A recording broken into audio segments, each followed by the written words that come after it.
Good morning, honourable members. This sitting is in session. Announcements by Your Honor. Minutes.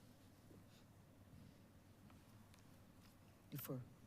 Minutes.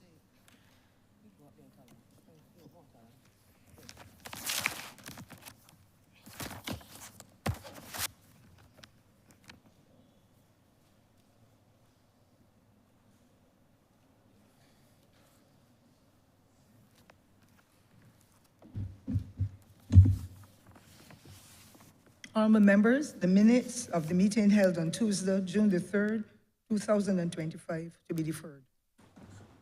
Thank you, Madam Deputy Speaker. I beg to move that the aforesaid minutes be deferred. The question is that these minutes be stand deferred. All honourable members in favour, please say aye. Those against, please say no. Methinks the ayes have it. Minutes stand. Messages from Her Excellency the President. Petitions. Papers. Government notices. Private members' notices. Notices of questions. Report from select committees. First reading of bills. Statements by ministers. Congratulatory and/or obituary speeches. Personal explanations. Motions for leave of absence.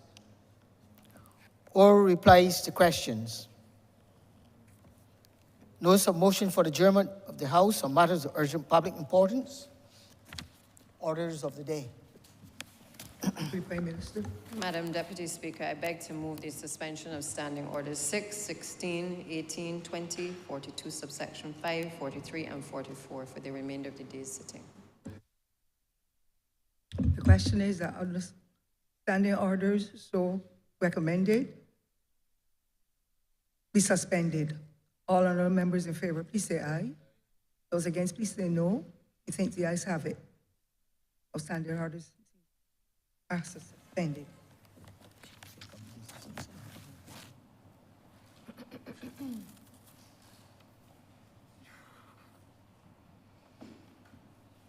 Government's business is the instant order of the day.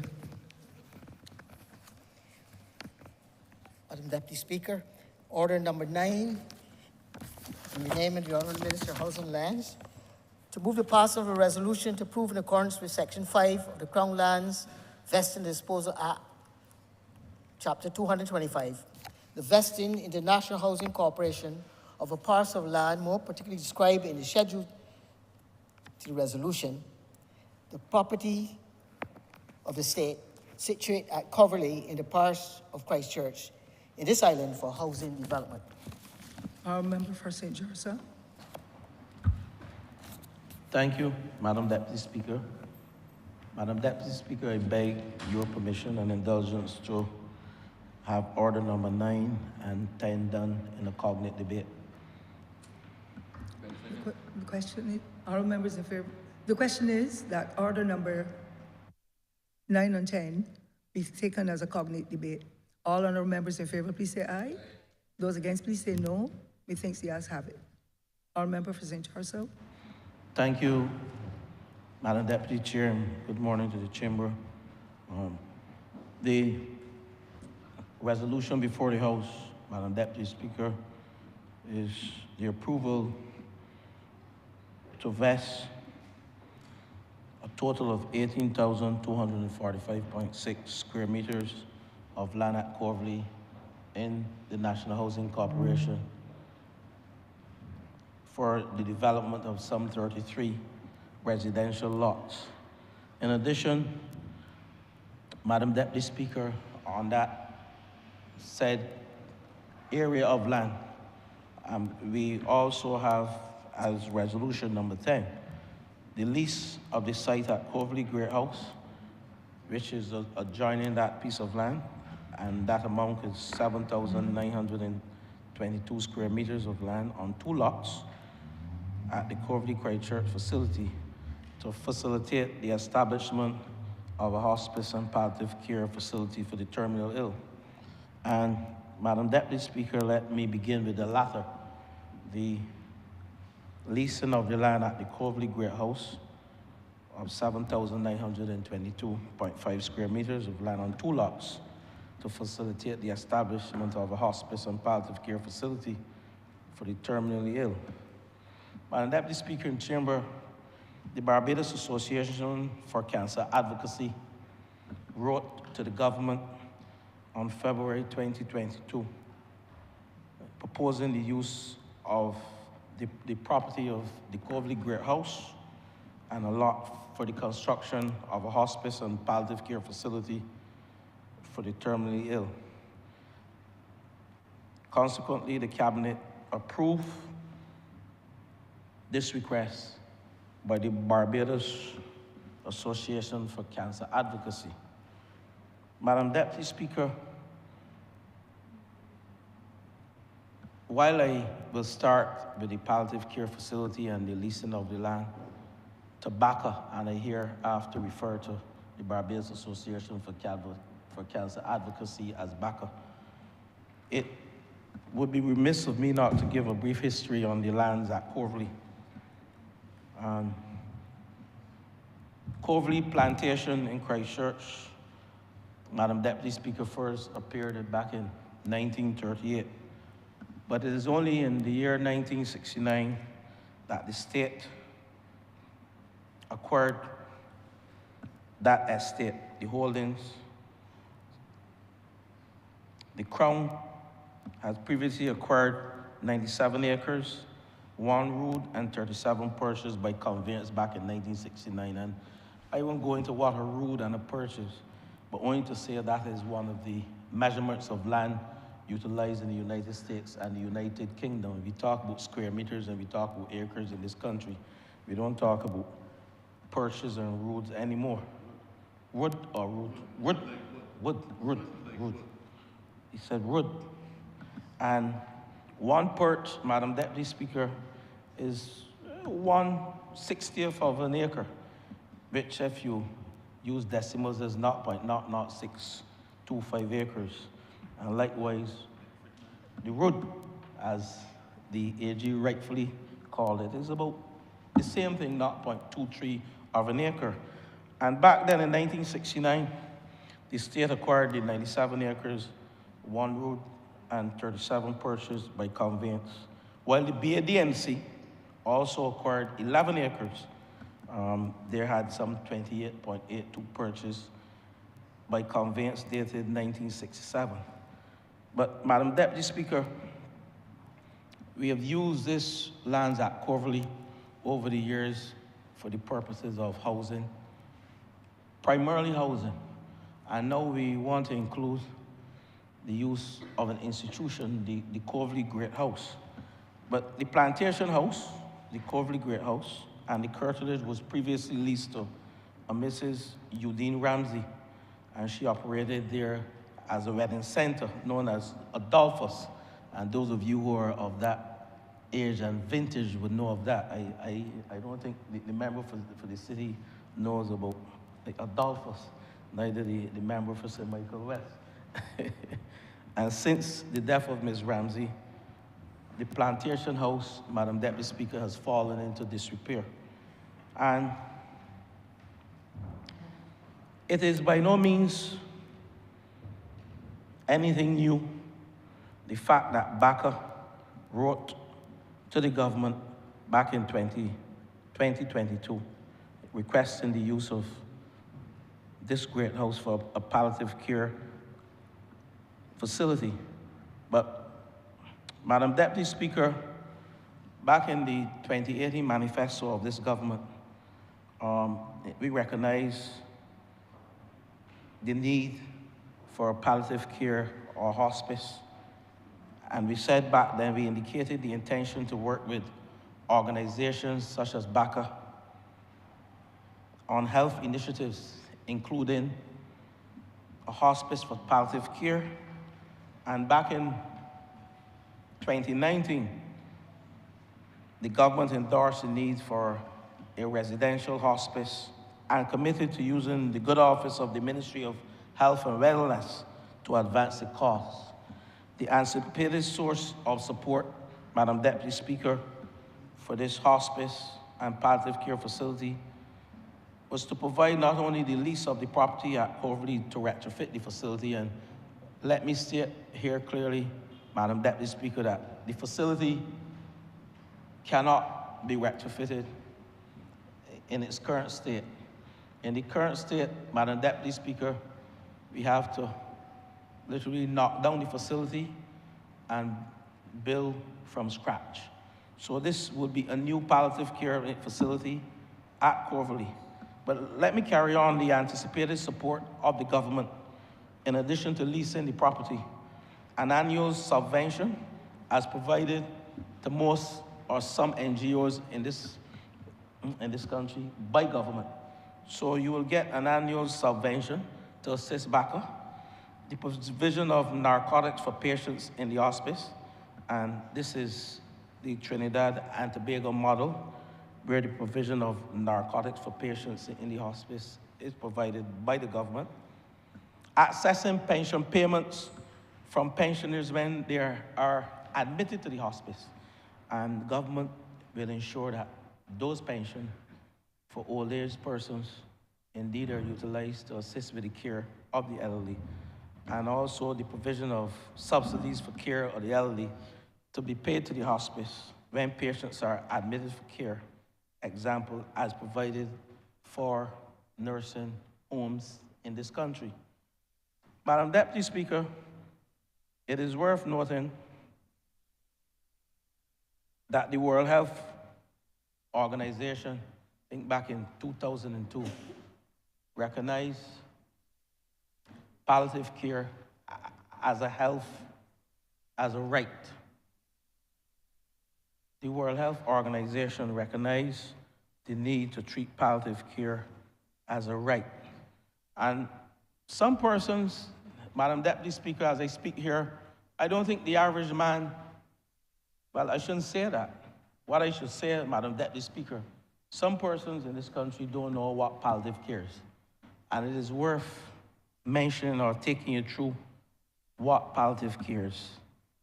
And I will utilize the brief, Madam Deputy Speaker, to enlighten some of the public for those who don't understand what palliative care is this morning.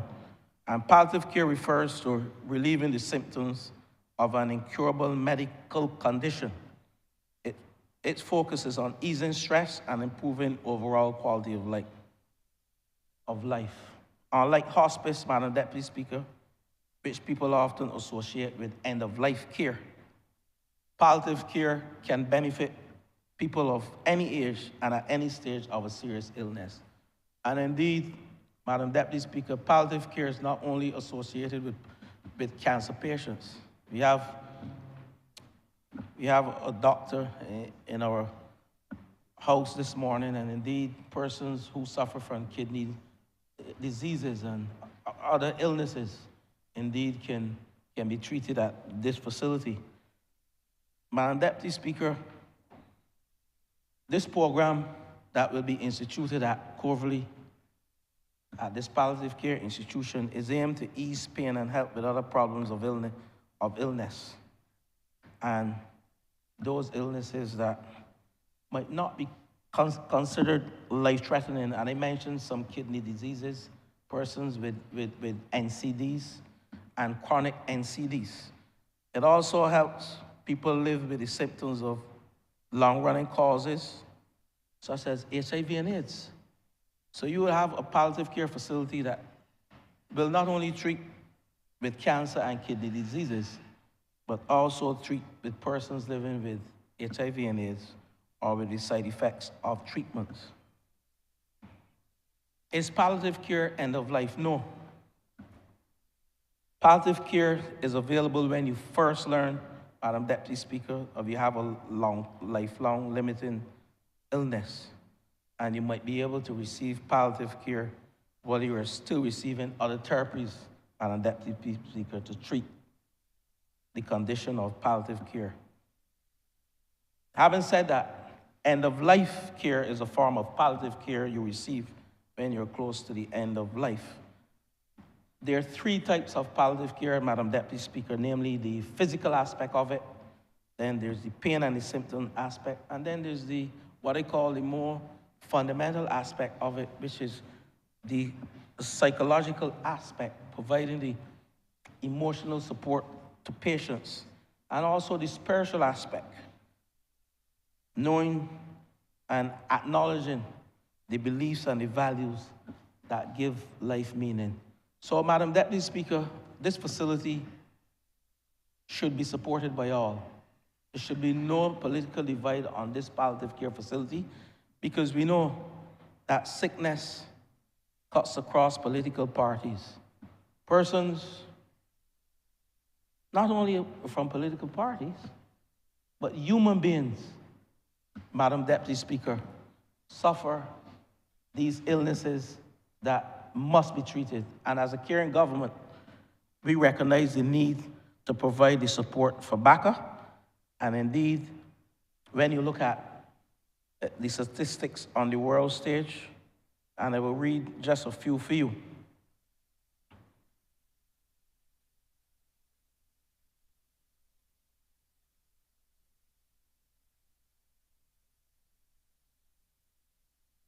There are some 1,144 new cancer cases diagnosed in this country back in 2015.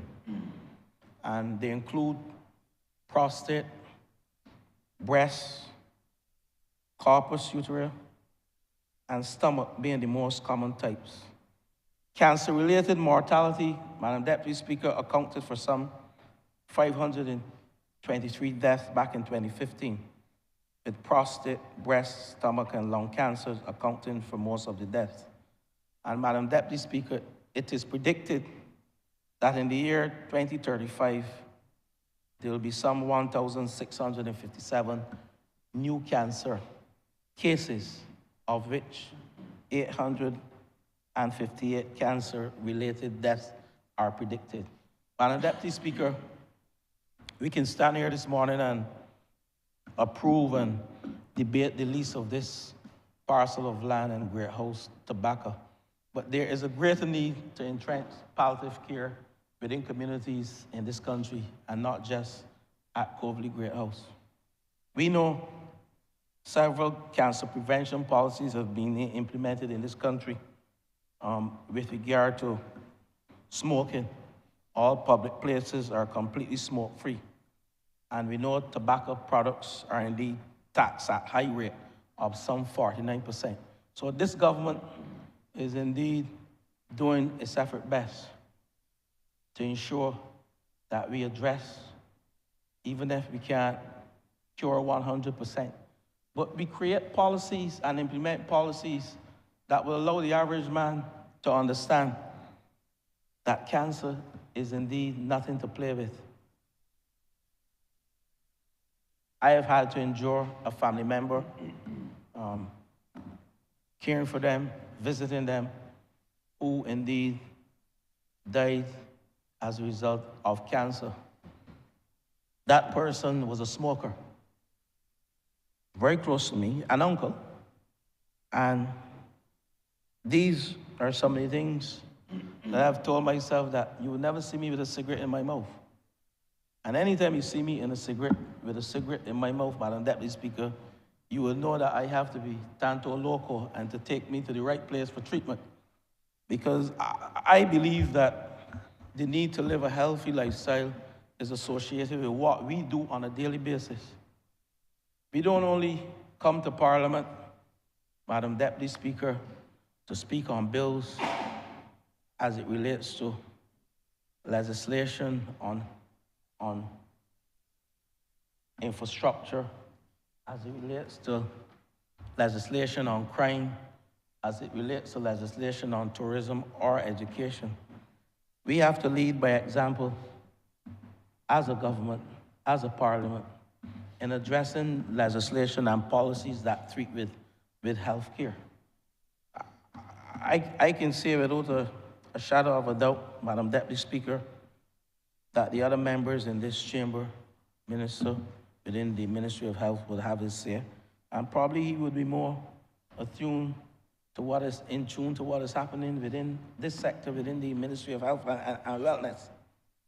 But I will report, Madam Deputy Speaker, that if you listen to the World Health Organization, back in 2002, the World Health Organization advocated for the expansion of palliative care when it urged the member countries like us, Barbados, to incorporate palliative care services into the cancer control and chronic non-communicable diseases program. And back in 2014, Madam Deputy Speaker, I think it was the prestigious Lancet Commission who advocated strongly for the global access to palliative care, declaring, Madam Deputy Speaker, and I quote from the Lancet Commission declaration, and I quote, "To alleviate all forms of pain and suffering is an ethical duty of societies and healthcare professionals."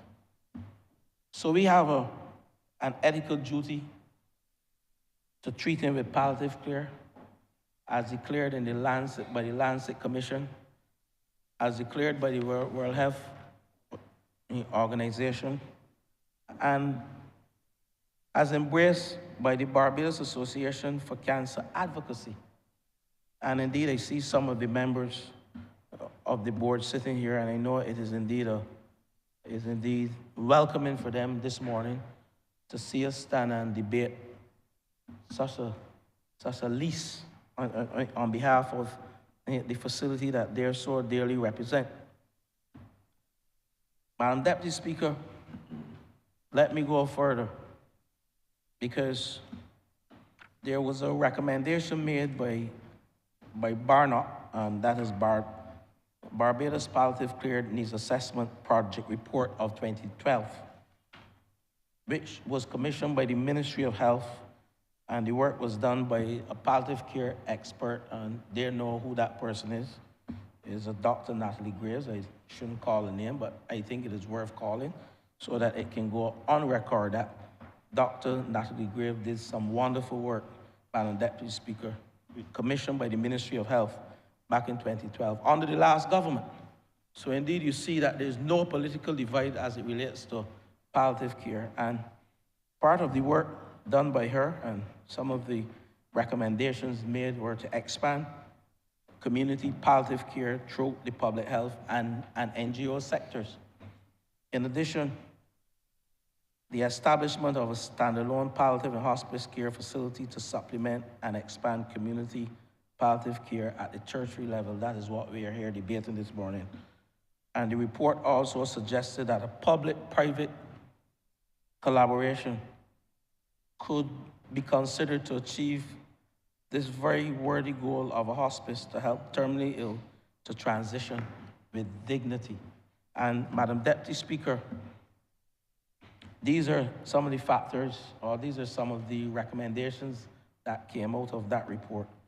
But in addition, there are some supporting factors for the need for hospice. And according to the said report, the 2012 BARNOC report, over 60% of Barbadians could have benefited at that stage from palliative care or from hospice care. The aging Barbados population and the resulting increase in incidence of NCDs will create an increasing need for future palliative care and hospice care services. It is a no-brainer, Madam Deputy Speaker. The projections of the Barbados Ministry of Health is that by 2030, 83% of all deaths in this country will result from NCDs. That's scary. 83% of all deaths will result from NCDs. And Madam Deputy Speaker, we know very well that some families cannot provide the care. And I heard the member for Christchurch, he's talking to me this morning on an issue. And he said to me that if we had this facility in place, one of his friends would still be living today because we would have provided the necessary care and support for that individual And I know he will have his say in this chamber also on this topic of palliative care and hospice. And it is also situated in the constituency of Christchurch East. And I know you relish this opportunity to be associated with such a project. This government will continue, Madam Deputy Speaker, to provide support to BACA. And I'm calling, though, Madam Deputy Speaker, this morning that the private sector needs to join with us as a government and other NGOs to ensure that we don't only build one palliative care facility, but we also give BACA the opportunity to go into some other community and have such another facility.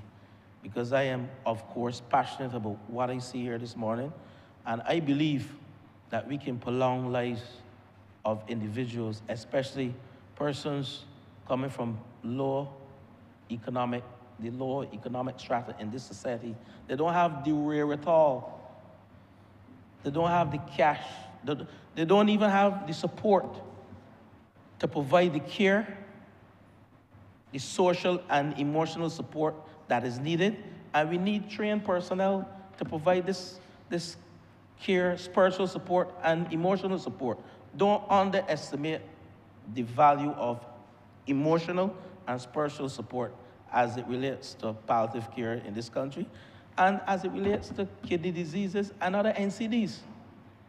Because very often we find persons suffer from mental disorders, more so than just the issue of cancer or kidney diseases. When they're diagnosed and they don't have that support, it affects their mental capacity. And I see it. I have lived it. And I'm asking, Madam Deputy Speaker, while we support this lease of this parcel of land to BACA, we also urge the private sector to get on board and to provide as much support as possible, not only to QAH, but to the NGOs like BACA, who indeed can help build out the palliative care facilities across this country and address the chronic NCDs that permeate this nation. And that indeed we may talk about crime, but some of the health issues in this country are worse than crime, or just as bad as crime. And I'm not underscoring in no way the challenges that we face today as it relates to crime and NCDs. But I will put both of them on the same level of percentage in terms of how we indeed are impacted as a small nation, not only by crime, but by chronic NCDs and other NCDs. Madam Deputy Speaker,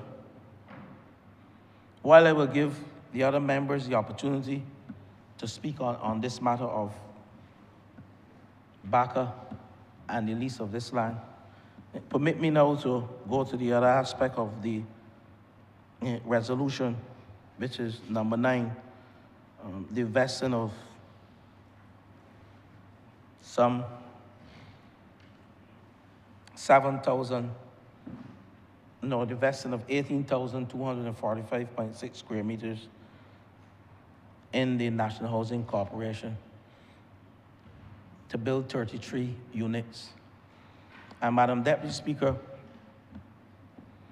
we are doing this as a cognate debate because they're both on the said property of Corvley Plantation or Corvley Estate. We heard about the Great House and the use of the Great House. Madam Deputy Speaker, we continue to push the housing program in this country, and vesting of these lands, these 33 lots, the 18,245.6 square meters of land into NHC. We can leave it in the state, but why we vest lands in NHC? And I said this morning I would take the time to explain that. We vest lands in NHC, Madam Deputy Speaker, to give good title. The lawyers understand what I mean. We are at a stage, Madam Deputy Speaker, where we have to utilize the liquidity in the banking system to build out our housing program.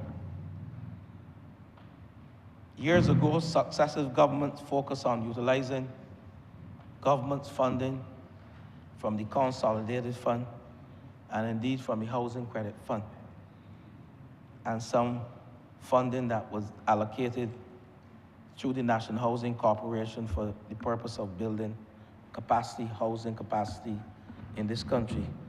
But we recognize, in an effort to really address the need for housing in this country, some 18,000 applicants at the National Housing Corporation. There's no way that any government can provide financing for 18,000 houses in this country. So to utilize the mortgage system, similar to how some of us built our homes, and I can speak to that, because that is how I built my home. An average boy from rural Barbados went to the bank, got a mortgage, got drawdowns, the foundation. You build the foundation, the valuers came and they assessed, and they said, yes, this is the amount, and they give you funding. Then you take that funding and you go to Ring Beam, they come again, they assess, they give you some more funding. Then you go put on the roof, they come again, they assess. That's the superstructure finish. Then you go to the internals, where you put in your tiles and your kitchen and your plumbing and everything, and they give you, you know, till 100% of that mortgage is exhausted. And that's how we build houses in the private sector. That's how the average person, low income, middle income, whatever, those from the high end in our society, and speaking to housing, that's how we build houses. So for us to access the liquidity within the banking system, that's why we are vesting these lands in the National Housing Corporation and not leaving them in the state, so that the persons who are waiting for these 33 houses at Coverley, when this land is vested, they can go to the bank, and the banks can begin the process of mortgages for these 33 homeowners. Madam Deputy Speaker, why is there only 33? It would be 33 families multiplied by 2.5. So you would have close to 70 persons being housed. That's how we work out the number of individuals who will occupy a house. You don't say 33 by 1, because within a household you have 2 or 3 persons living. So we average at 2.5. So, Madam Deputy Speaker, there's no rocket science to what I have introduced here with respect to housing. We are on a mission, indeed, to house every last person. We know the role of housing in this country. Housing, it addresses some of our social issues. It addresses the crime. It addresses sanitation, poor living conditions. And of course, when you own a home, Madam Deputy Speaker, you can leave something for your children. You can leave an asset. You can leverage that asset also to educate your children, Madam Deputy Speaker. And you can leave a legacy for your children's children. A piece of the rock is what we all Barbadians need. Madam Deputy Speaker, I'm not going to prolong the speech, but this resolution is pretty simple. But for me, the palliative care facility this morning, let me thank those members who journey here, and indeed we would have some other members speaking on it. It is something that is dear to this government. We are indeed living our 2018 manifesto pledge, and we are giving BACA the opportunity to provide, through government support and subsidies, to provide palliative care, the much needed palliative care for patients in this country, whether old or young. Madam Deputy Speaker, with those words, I beg that this resolution now pass. Beg second.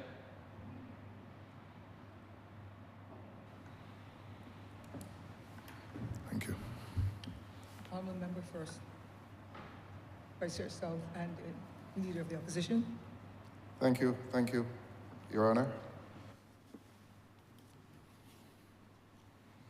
I speak from the agreed perspective that this morning's debate will be a cognate debate in the order expressed by the Honourable Member for St. George South, that we first deal with the matter of the lease of land to accommodate a palliative care facility at Coverley, and then we shall move to the vesting in National Housing Corporation of lands at Coverley, and I may say lands in considerable amounts.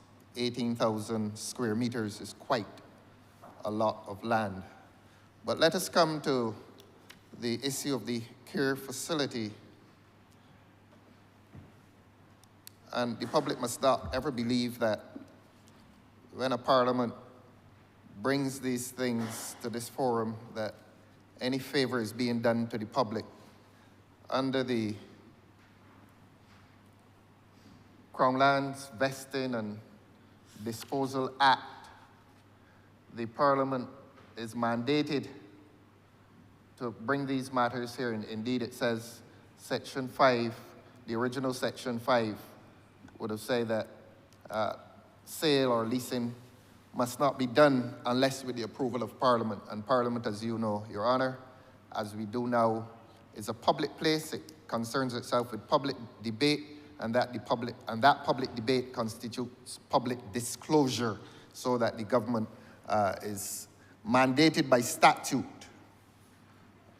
to publicly disclose. Not only does the Parliament enjoy the sovereign power to do these things, but allied with that sovereign power is the duty to publicly disclose these matters.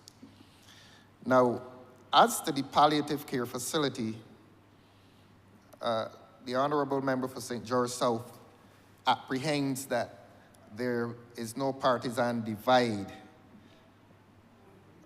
in relation to palliative care, and those words are superfluous, because when it comes to matters of care for the sick, as he correctly said, there's no partisanship in these matters. I did note the prayer of the chaplain this morning, and he urged that in matters of leadership, and I think he was referring to every member of this chamber, that there should always be integrity, wisdom, and compassion. And this debate gives us the opportunity to focus on those three virtues: integrity, wisdom, and compassion. And we wonder whether the location is the best. The location at Coverley next to the airport and so on. We wonder whether that is the best. And this is not to be rancorous nor contentious, nor even contentious in a rancorous way. But if we are to be strategically united on the issue of palliative care, I wonder if our decision is wise and compassionate. One does not wish the BACA to feel that they have been boxed into a corner in having to identify these particular lands, when possibly there could have been lands better located. And I will identify those lands that are possibly better located. To pause again and say that while we are strategically united on this matter, maybe, just maybe, we are tactically divided. And this country will continue to lament the loss of what I will call the Gemmett's Lane lands, all 5 acres of those lands. In the aftermath of the disposal of those lands, and I want to be more precise, I think my language needs to be more precise, and to say the alienation, that is how lawyers express the parting with lands, the alienation of those lands, that states it in a more precise way, that the country is now aware that this government has alienated a large portion of land at Gemmett's Lane, which ought to have been within that burgeoning area, within close proximity to the Queen Elizabeth Hospital. And one does not focus on those lands to be opportunistic in argument. I use the word burgeoning, and perhaps one will pause and consider that after the construction of the Queen Elizabeth Hospital, that facility expanded itself. Its ancillary offices, it used to be the Lady Mead residences and the Enmore residences, and then that became, I think, in recent times, the ambulance facility. But in more modern times, there was the Winston Scott Polyclinic, and then the laboratory that was built some 10 years ago, I think. So that to focus on Gemmett's Lane as a possible location for that burgeoning medical facility, it is not opportunistic at all, except that this government must now take and accept the blame for having alienated those lands for purposes other than medical. And I want to say, after the fact, admittedly, that I am wondering if a facility such as the one that is now being leased to this noble and compassionate group could not have been better situated within that burgeoning facility with the Queen Elizabeth Hospital at its center. I'm wondering if that could not have been the better option. But we've parted with those lands, and we've parted with those lands maybe to the peril of the people of this country, including those in respect of whom we must display not only integrity and wisdom, but compassion. And if that is the government's claim, we join with the government, except, as I said, we are strategically united in our mandate to care for those who are less well off medically. But we must do it with integrity and wisdom and compassion. And those lands at Gemmett's Lane could have offered perhaps a 3- or 4-story facility financed by the people of Barbados through the government. I certainly saw potential for a children's hospital on one floor. I certainly saw the potential for a geriatric hospital on another floor, and a palliative care facility on another floor, and others, perhaps a larger accident and emergency facility which, for good reasons, would have been located on the ground floor for the passage of emergency vehicles, ambulances, and so on. So that I visit this Parliament with that prescription, that rather than to decentralize medical facilities into areas that may not be ideal, into areas that may not be appropriate next to an airport, I wonder if circumstances will not in future make this a reality. One does not know what will happen.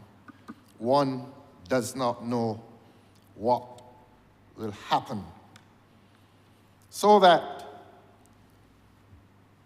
I do not quarrel with the government for leasing these lands.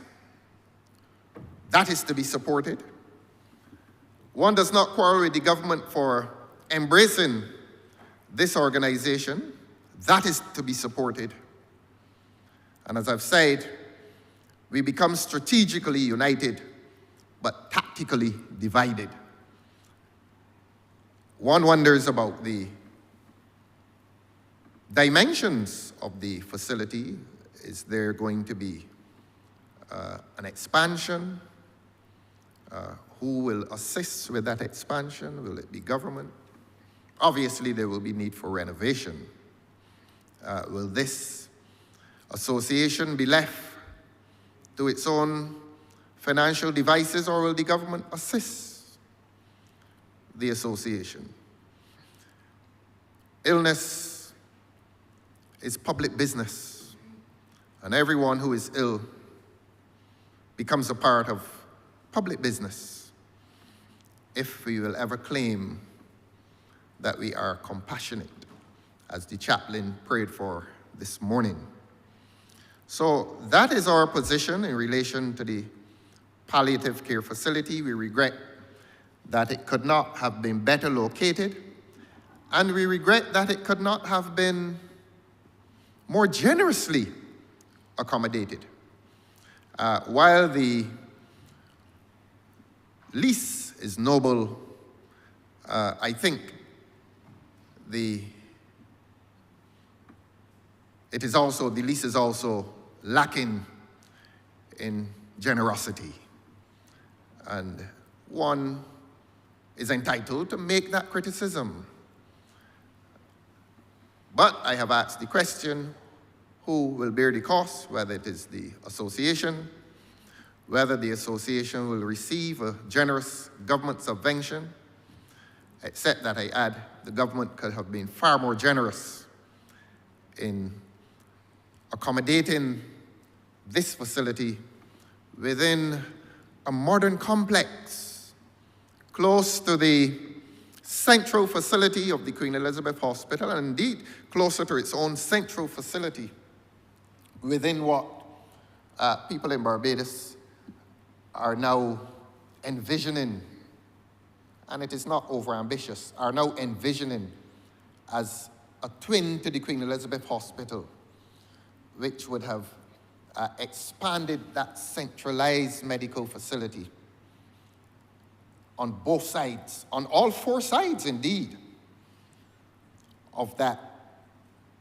intersection, that roundabout intersection located to the, I think that would be the southeast of the Queen Elizabeth Hospital. We've lost it. This country has lost it. This country has lost Gemmett's Lane. This country may have lost Gemmett's Lane, but Gemmett's Lane was taken away from us by the government. And I cannot be timid or shy about saying that. It is the truth. And it is a regretful truth today. While I speak, it remains a matter of some considerable national regret. I beg your pardon, ma'am. It remains a matter of some considerable national regret that we cannot be more generous in the face of this nobility that springs from this association of persons who have committed themselves with admirable compassion to the care of those who may be in their last days, so that we support in principle the care and the continuing care as a strategic device to protect our fellow citizens in peril. But I will close on that, Your Honor, by saying to you that we remain also tactically divided, that maybe, just maybe, the precise location is inappropriate and the extent of the gift is lacking in generosity. Well, it is not a gift, it is a lease. And in law, we know that there's a difference between a gift and a lease. I would want to give government the credit and assume that the lease will be peppercorn, as we say in law, that it will be so small only as to define itself as a lease, but it will almost be a gift. And that is how the law operates. The law makes a distinction between a gift and a lease. And where the donor intends to be generous, he sets the consideration, that is to say the price for that lease, at such a small figure that it feels almost like a gift. Well,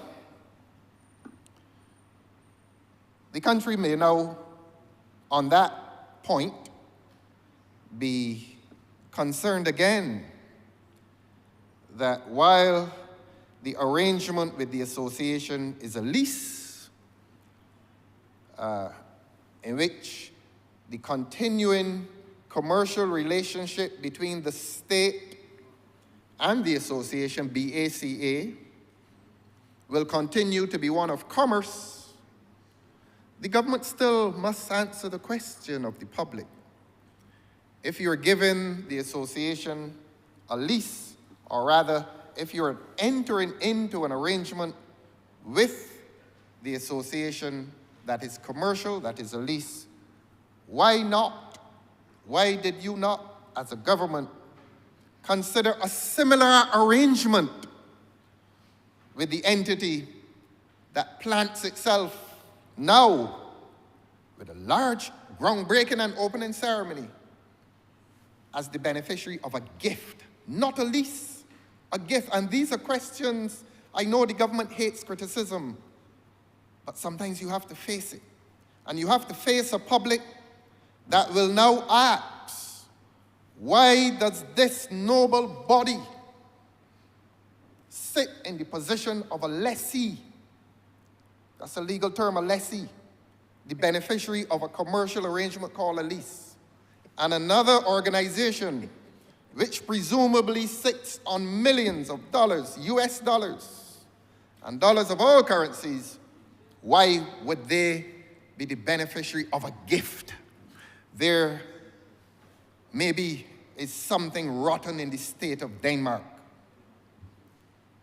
We remain strategically united, but tactically divided. We support the compassionate continuing care of those of our citizens, all worthy. Does not matter what is their station in life. Death visits all of us, and we must continue to treat the onset of death with the compassion of which our chaplain spoke this morning in his prayer.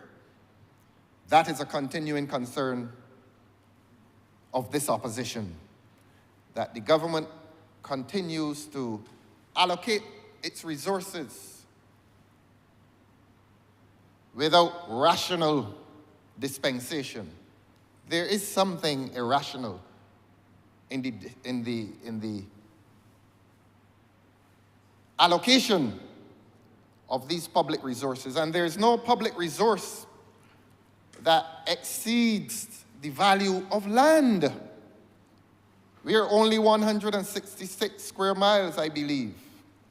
And anytime the state is taking its lands and distributing according to the powers given to it by Chapter 225 of the Laws of Barbados, in this small space, we must remain rational. A government must remain rational. A parliament must remain rational, even when the parliament intends to be compassionate. Yes, we are all compassionate, but are we rational? I criticize the government today,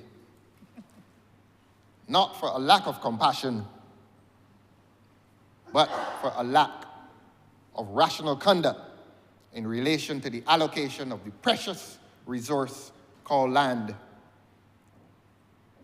that is disappearing from private ownership. Thank God that BACA will have access to that precious resource, albeit by a commercial lease, when other entities far more powerful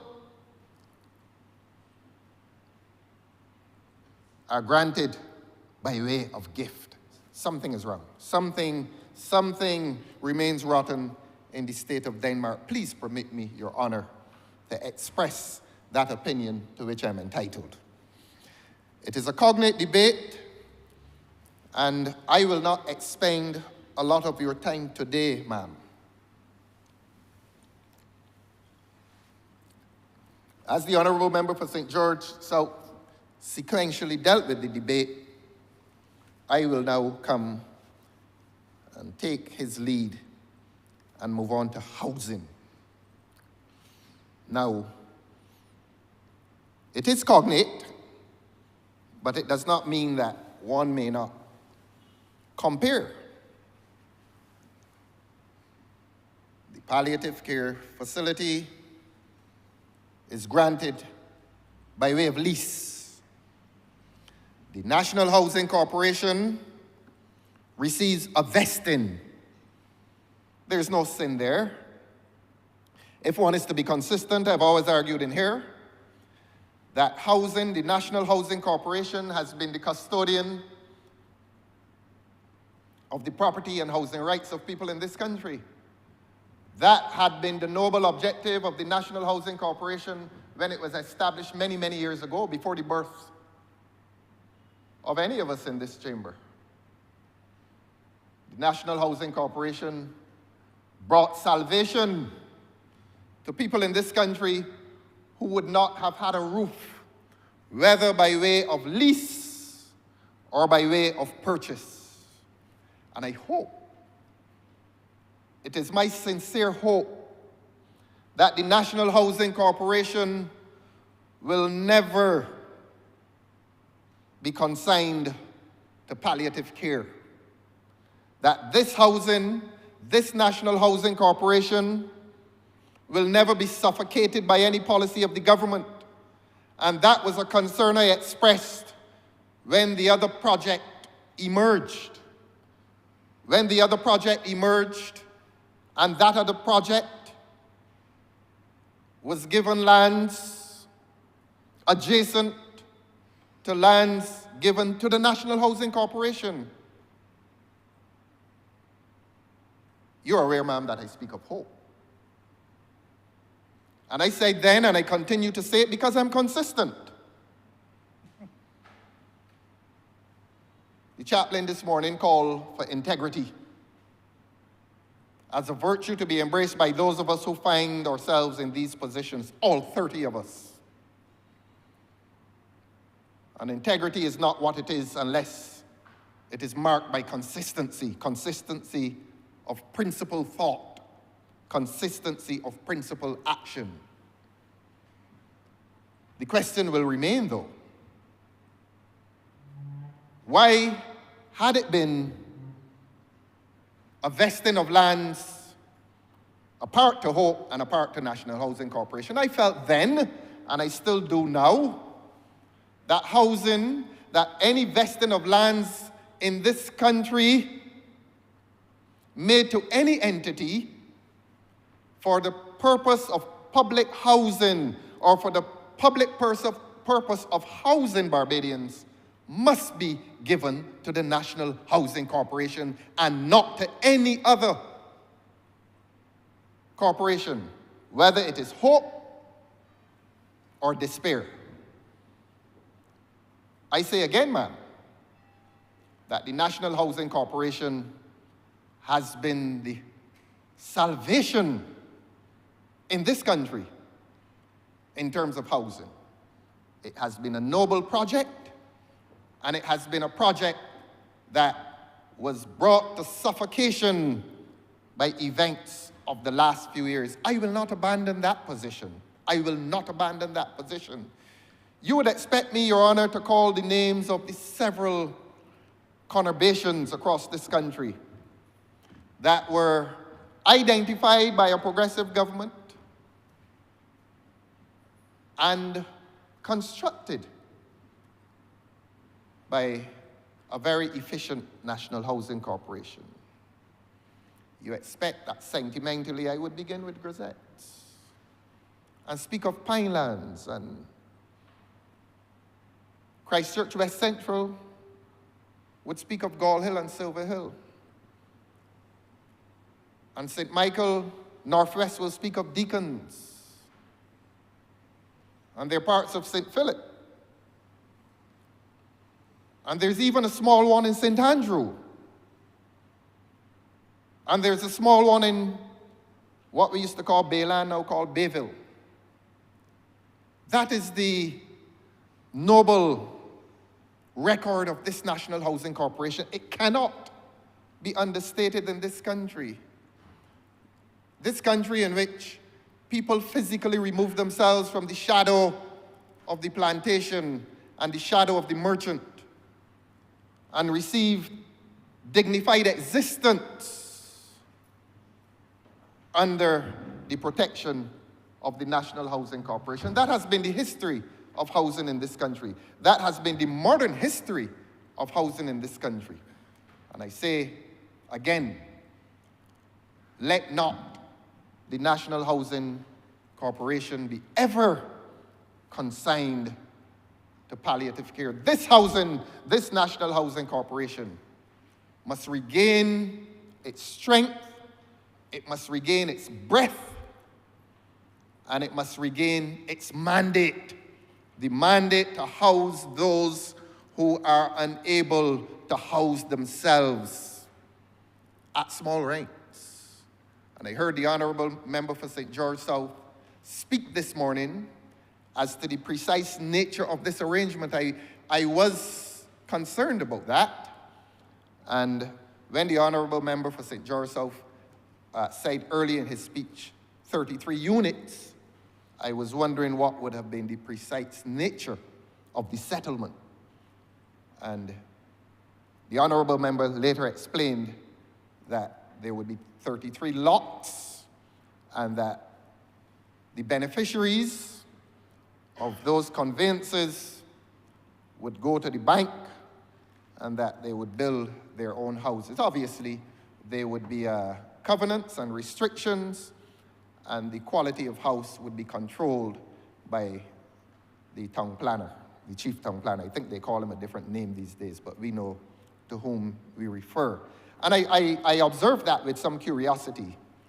I thought that when the Honourable Member said units, that related itself to the nature of the construction that would be carried on. But the Honourable Member has clarified, and if there was any lack of enthusiasm in the Honourable Member's approach today, maybe, just maybe, he would feel a little disappointed that the housing trust could not be the kind of housing trust that is done according to what I consider the prototype, the best prototype of them all, the West Terrace project. And I always speak of the West Terrace project that was done sometime in the 1980s, in which, as is done today, the lands were vested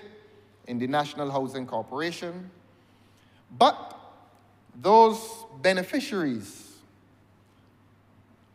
of conveyances were not left to the marketplace, to the banks and the builders. That the government at that time, and the Honourable Member would now appreciate that this is not partisan, because I'm identifying this period in the 1980s, early 1980s, and that the government at the time, through the National Housing Corporation, it did have an arrangement in which the National Housing Corporation conveyed those lands to each owner individually, and then there was a separate agreement between the landowner and the builder, but all under the supervision of the National Housing Corporation, that excellent custodian that has never abandoned the aspirations, the property aspirations of the people in this country who need protection. And that is why I say the West Terrace project was perhaps the best prototype for housing development in this country. This one today is different. But I will go on to say that, to complete my description of that prototype called the West Terrace project. So the National Housing Corporation did a conveyance to the owner, to the purchaser. And by separate treaty, by separate agreement, the builder, under the supervision of National Housing Corporation, had a separate agreement with the purchaser. So there were 2 transactions. Indeed, there were 3 transactions. National Housing Corporation, by way of conveyance, conveyed the land to the purchaser. The builder, by way of agreement, agreed to build the house for the purchaser. And by separate agreement, a mortgage, which the Honourable Member for St. George South anticipated this morning as well, that person went to his financier. I did not say bank because I think at that time the Barbados Mortgage Finance Corporation was very, very active in these matters. And so you had 2 state corporations, and that was important because people generally feel better protected with the state. And so you had National Housing Corporation and you had the Barbados Mortgage Finance Company, which was also a state corporation. And the only private treaty was with the builder. And you go to West Terrace today, ma'am, and you see what has been the result of that excellent prototype. Many of those houses don't look now as they looked in the mid-1980s. They have, most of them, been expanded, and most of them have certainly been improved.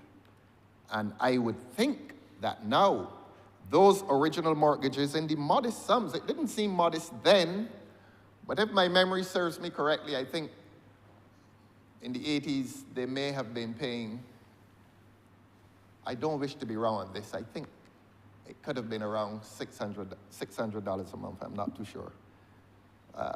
May appear to be a modest figure then, but salaries were a lot lower then. But whatever it was modest. Again, you had the state meeting its obligation to protect those who needed protection. Not that they were financially disabled, but they merited this protection. And that is how a progressive society is built. Today, the Honourable Member for St. George South asked the question, and I recorded it, why vest in NHC? And the answer the Honourable Member gives is this. He says, to give good title. I did not quite understand the answer, although I understood the question.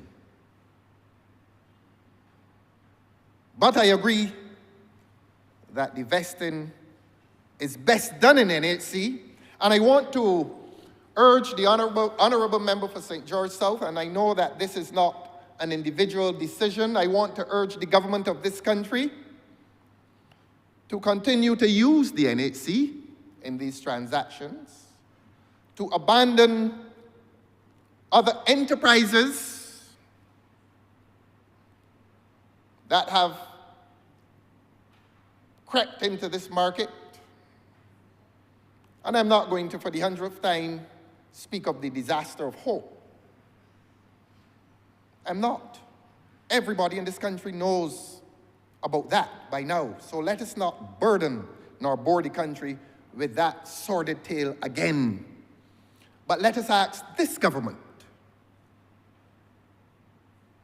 to abide by the chaplain's prayer this morning and to, in matters of public leadership, embrace the virtues of integrity, wisdom, and compassion. There's a place for this National Housing Corporation.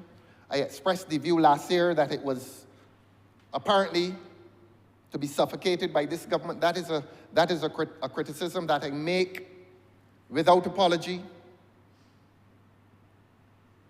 I make that criticism without apology. I am pleased that the government is once again turning to this custodian of the people's interests, this National Housing Corporation.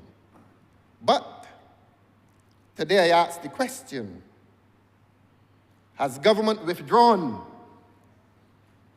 from the construction sector?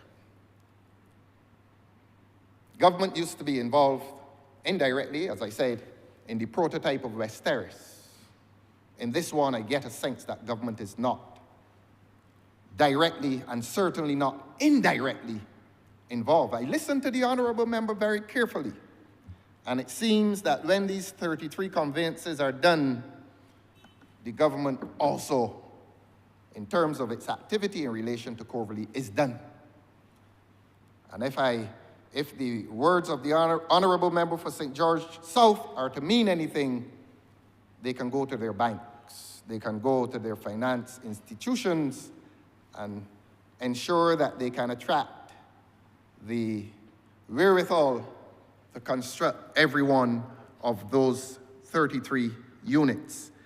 I regret that we could not have had a continuation of the West Terrace prototype, because if we had continued the West Terrace prototype, not only would we have been enfranchising the citizens of this country whose incomes are modest, whose lifestyles are modest, but who are entitled to ambition. Not only would the government have been enfranchising those persons, but the government would have been guaranteeing activity for the small builders. I hate to use the term small builders, but we know who we mean. Those builders who depend on the vagaries of the market. They will tell you when they get the award of a contract for a house, their priority is to look for another house. That is how the small businesses operate. They'll tell you that. And it isn't to say that they become less concerned with building A's house, but life being what it is for them, while A's house is under construction, they seem to give equal priority to finding a house to be built for B. Perhaps the government, perhaps, just perhaps, the government may not want to appear to be abandoning that sector of builders. This government perhaps could have considered a continued arrangement in which it gives protection not only to purchasers, but it gives some protection also to builders. And I go back to the West Terrace prototype, that when West Terrace was being built, pardon me if my numbers are not accurate, ma'am, but there may have been about 4 or 5 different companies. I could call the names, but I won't. I don't wish to be invidious. There were about 4 or 5 companies, maybe more, I don't know, who were engaged in the construction of those houses. On this occasion, I don't get a sense, having listened to the Honourable Member for St. George South, I don't get the impression that this is an arrangement which will continue. All the Honourable Member said is that they'll go to their banks and they can make their arrangements. Let me quote, the 33 owners can go to the bank for their mortgages. And it was that terse statement that spoke, I beg your pardon, to government's activity in relation to these lands, so that today's arrangement is a rather blunt arrangement. We vest the lands as a parliament in the NHC. The NHC, obviously, through a vigilant government, and that word vigilant, you may be thinking that that's a euphemism. If you think so, you're right, man. That a vigilant government will know who will be those lucky persons, who will be that lucky 33. But governments are known to be vigilant. And this is not a government that is lacking in vigilance. You are continuing, ma'am. I can read you to accuse me of a euphemism. And if you do, you are correct. And so, again, 33 houses at Corverley on lands that were formerly agricultural. That is interesting. And you know, the government, and I can feel the government advancing to the edge of its chair to accuse the agriculturalists in Barbados of not wanting people to get houses. I can feel the government edging close to the front of its chair to respond to the agriculturalists.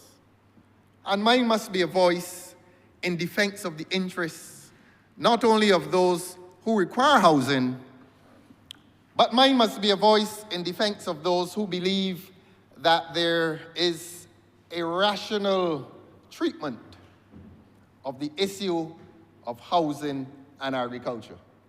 That will continue to be a question that this government has to answer. And the government will have to answer the question not with the counter-accusation that the agriculturalists are against people getting houses, but they will have to confront the issue that there are too many plots of precious agricultural land in this country that are being consigned not to housing, but the agriculturalists will say it differently, that are consigned to cement. And when land becomes cement, the dirt is lost forever. And the allied issue is this,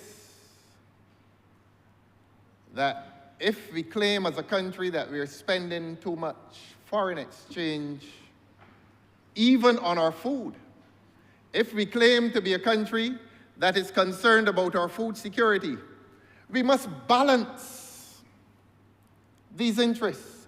We must balance the interests of the agriculturalists against the interests of those who build cement. We must. So that it does not sit well to make the bland accusation that if somebody speaks for agriculture, he speaks against housing. It is possible to speak for both. And I will demonstrate to you, ma'am, how it is possible to speak for both. I will say to you, Your Honor, that there are people driving across Barbados every day close to tears when they observe how agricultural land is being treated, from idleness to concrete. That becomes the manner in which the government is treating the land, the precious land, the soil in this country. And when they accuse us of not presenting alternative manifestos, we say to the government that if the government does an audit among existing housing conurbations across this country, from St. Lucie to Christchurch and to St. Philip in the east, and to Bayville, and I say Bayville for a good reason, that this government will discover that there are several vacant lots across this country that there are several dilapidated houses across this country that can accommodate an aggressive housing campaign. So it is not a good argument to say that the agriculturalists are against housing. They're not. The agriculturalists speak for the rational development of land. And the agriculturalists are justified in holding opposition against a trust that represents an incursion against their interests. And not only their commercial interests, but against food security in this country. I address a parliament in which the honourable member for St. Philip South is in his seat. And he will hear me say repeatedly that agriculture in this country is in a perilous state. And that is supported by the central bank report. That the percentage contribution of agriculture to the gross domestic product is in crisis, or it reflects a crisis. 3% is not good enough. It is not good enough. And this is happening while cement continues to be poured on our fertile fields in this country. This is a point that needs to be made, and it is no point answering that accusation with the emotive charge that the agriculturalists are against housing. They are not. Because they too want housing. But we've asked this government, in spite of the accusation that is made abroad, I haven't heard it in here yet, but misguided accusations that are made abroad. And when I say abroad, I mean outside of this place, across Barbados, social media and so on, and in the mainstream media, that we do not present alternative manifestos for housing in this country. The alternative manifesto urges this government to look at the established housing locations in this country, the vast conurbations of housing, and to find that there's room for development. The honourable member for the city is here. And he would not dare to speak differently. And if he does, he meets the condemnation of his constituents. The Orleans is urgently awaiting urban renewal. And there are other parts of Bridgetown and stretching to Greater Bridgetown. I refer to Bayville. And I can go up the coast to Christchurch. There are several lots of land in this country that need attention, and it is not a reinvention of the wheel, because what the UDC and the RDC used to do was precisely that.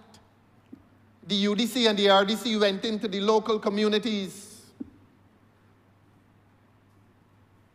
on the mission of urban renewal and on the issue of rural renewal of the housing stock. That can and must be done if one is to rationalize the use of land in Barbados. As I said earlier, from St. Lucie to Bridgetown to St. Philip in the east along the corridor of Christchurch, and inland, even St. Thomas, ma'am. Your voice is silent today except in the office of presidency of this chamber. But you would be disappointed if I did not bring the issue to bear on the central portions of Barbados. St. Thomas. And how ironic, St. George. There is so much within the existing housing stock that requires the attention of the government, except that this government believes that it is a moment for national applause when you plant cement. on dirt at the expense of this country, at the expense of this country's food security. Let us, ma'am, rebuild our neighborhoods. Let us renew our neighborhoods. Let us rebuild and renew our neighborhoods that have fallen victim to crime. There are a lot of people in this country, good people, and their only burden is the stigma of their address. This government can make those addresses prestigious again. This government can make those addresses prestigious again. Across this energetic St. Michael, this St. Michael used to be known for its energy, and that energy was manifested on the sporting fields, locally and internationally. Almost every Barbados cricket team and football team drew their membership from this energetic place called St. Michael, and that is not any prejudice against the rural portions of the country, because Sir Conrad Hunt came out of St. Andrew. But St. Michael was closer to the action, so to speak. Last week, and this is not to digress, ma'am, we lost one of our good young athletes to crime. That is Barbados's greatest affliction, and I say that in the context of a debate on housing, because when we fail to house our people, we abandon the youth to the scourges of crime, to the stigma of the address that has lost its prestige. And that has been the problem in St. Michael. That has been the problem that stretches into Christchurch, Gall Hill, and Silver Hill. That every noble project, or every project that was originally built by the National Housing Corporation now bears a different image. I urge this government, and if this government is unwilling to do it, another government will have to commit itself to an urban renewal program that will save this country from the scourge of crime within those communities that were once the energetic places in this country. I ask this government to pursue a housing program that meets not only individual ambition, but a housing program that meets the collective interests, the interest that this country will not be a good place unless it is also a peaceful place. And the peace that this country used to enjoy now experiences its violent origins in places that need rehabilitation, that need urban rehabilitation. I say to the Honourable Minister of Housing, member for St. George South, to give serious consideration to a housing mandate that looks not only to the creation of entirely new estates, whether it's 33 houses or 333 houses, and to look back, to look over one's shoulder at those places where it all began under the noble effort of the National Housing Corporation. Look into those places and advance a progressive program for progressive housing in those spaces that now stand as evidence of physical decay, and to consider that that physical decay is allied to social decay, and in some cases, the decay of morale and personal esteem and to consider that we live at a time in a materialist culture in which young people will not feel that they're comely. They will not feel that they're worthy if they emerge from certain addresses. That becomes a mandate of a government.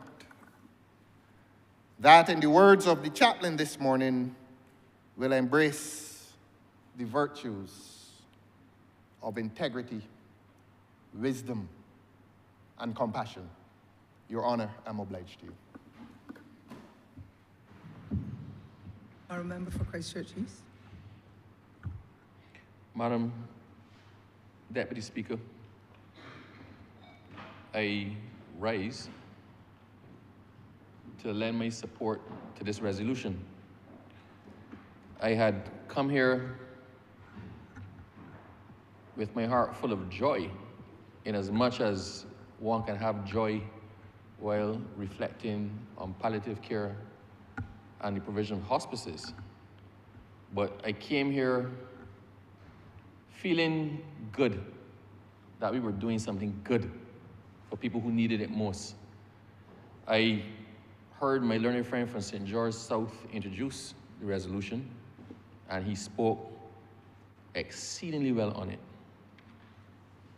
And I thought to myself, well, perhaps for once, we may actually have some consensus on what is right, what is noble, and what is just.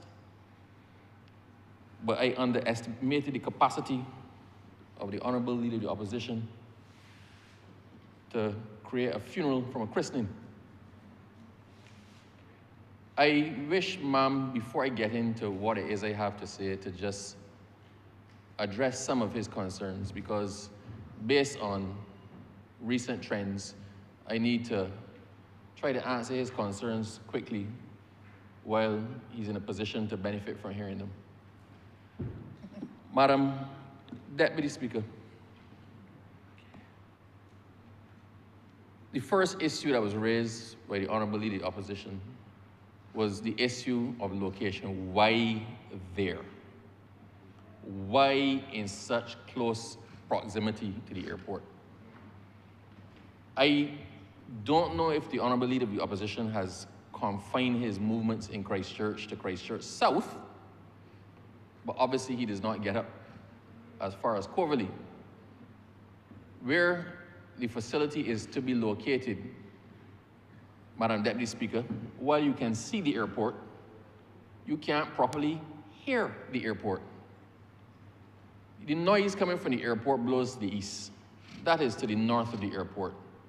The noise of planes taking off and landing, if you focus yourself entirely, you may possibly hear it. But it is not something that is likely to disturb residents, even residents at their most delicate. So I urge the Honourable Leader to just pop up there. If he wishes for me to send somebody to meet him to show him where it is, I can have that done. I know he won't come with me, so I wouldn't even waste my breath on that one. But we can perhaps have somebody show him, give him a tour, show him the exact location, what the facility is supposed to look like, where the hospice is going to be, as opposed to where the residential housing is going to be. And they can even show him, Madam Deputy Speaker, the area that is reserved by the hospice for some small agriculture on the scale that can make the hospice possibly self-sufficient in crops, in vegetables, in supplies like that. So that answers the second of his questions, as in why there and not in town. In town, the ability to actually have some sort of fresh crops, herbs, some ground provisions will not actually exist. The Honourable Leader has fixated on that plot of land out by Gemmett's Lane. He's fixated on it to the point where he has to raise it almost every time he speaks, whether or not it has anything whatsoever to do with the discussion at hand or whether it contributes in any way. We heard, Madam Deputy Speaker, about his vision for a 3-story modern facility there that would have, to be honest, at that point in time I was tuning out, but it would have a floor for palliative care, a floor for something else, and then at the bottom, a new and improved A&E department. I don't know, sir, madam, who, if they had a choice, would put a center for palliative care above an A&E department. But you know, this was his vision, and we're all entitled to have our visions, as misguided as they can be. But sometimes you have to read the room, you have to look around. As the Honourable Member for Christchurch, for St. George South was speaking, the persons here who represent Baka were nodding their appreciation, nodding their agreement, nodding his understanding of the factors that influence A, the site, and B, the development, the potential development there. And I wish to acknowledge them, because it is important that those who are affected and those who have a vested interest be here to hear the debate, to hear what is being said, to lend their support, to understand the parameters within which government operates and what is being done in their name and in their interests. And I wish that at some point in time, the Honourable Leader of the Opposition had perhaps cast his eyes to the left to look at the persons who are interested in this facility, to look at the persons on whose behalf we're moving this resolution today, and understand that they were lost when he was speaking. Now, I don't wish to deter him from his vision, his utopic construction, his utopic erection in Jamet's Lane. That's entirely in his mind. Madam Deputy Speaker, if we move the hospice facility from there, then he now has another floor to find something else to put in it. He could probably put a licensing authority or something, maybe a psychiatric ward, something else that, you know, that might pique and strike an interest. The Honourable Leader of the Opposition also said that he hopes that the government will not leave Baka to its own devices in funding, and hopes that they will get some assistance from the government. Obviously, ma'am, he did not listen to the presentation by the Honourable Member for St. George South. The Honourable Member for St. George South said the intention was to lease them the land, but the funding will be dependent on donors, dependent on the private sector. The government will play its part via subventions to fund the building and to fund the operation of the center. Now, the Honourable Leader came right after the Honourable Member for St. George South. So I cannot believe that he did not hear what was said.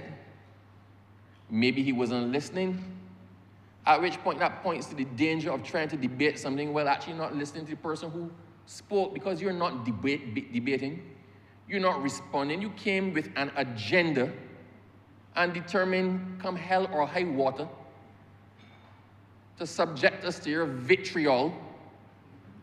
And ma'am, unfortunately I'm saying your because I have to address through you, but I don't mean your vitriol, obviously, ma'am. To subject us to vitriol and ramblings as opposed to touching on the goodness of this resolution. The Honourable Member also said that in his vision, the hospice would be located in an ultra-modern complex. His 3-story, 4-story erection. The hospice will be located within the ultra-modern complex. Madam Deputy Speaker, the hospice is being purpose-built. It is being purpose-built.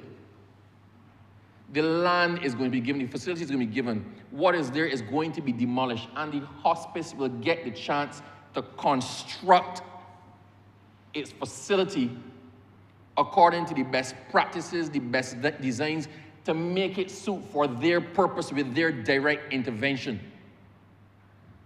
That is the perfect place, madam, for the hospice. Now, we were given a tutorial on leasehold versus freehold, and peppercorn rents and whatnot. I wish from the bottom of my heart just to educate the Honourable Leader of Opposition. The intention is to rent this facility to the backer at the cost of $1,000 a year. $1,000 a year. That is as peppercorn can be. I not versed in accounting, but $1,000 per year, that's 1,000 divided by 12, that is under $90 a month. It doesn't get more peppercorn than that. So yes, the government is doing its part. We have to charge something to make the transaction legitimately a lease at $90 a month. You can't even rent a room in the same Martindale's Road for $90 a month. Now, I sometimes feel sorry for him because his nature appears to be such that he cannot even contemplate a win-win situation. The thought, Madam Deputy Speaker, that parties can actually agree on what is best, agree on the arrangement, agree on the construction, agree on the concept, and both sides be happy, is beyond the contemplation of the leader of the opposition. Maybe that's why he's there and not here. I had the opportunity, Madam Deputy, to meet with the representatives of Baka because this is my constituency.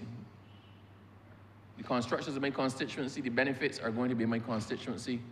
I wanted to know what it was all about. I wanted to understand the concept. I wanted to be able, when I came here, to speak and represent the interests of all, not with any hope of favor, right? But to give everybody an understanding and a fair hearing. Now, I had a most difficult conversation this weekend. It's my father.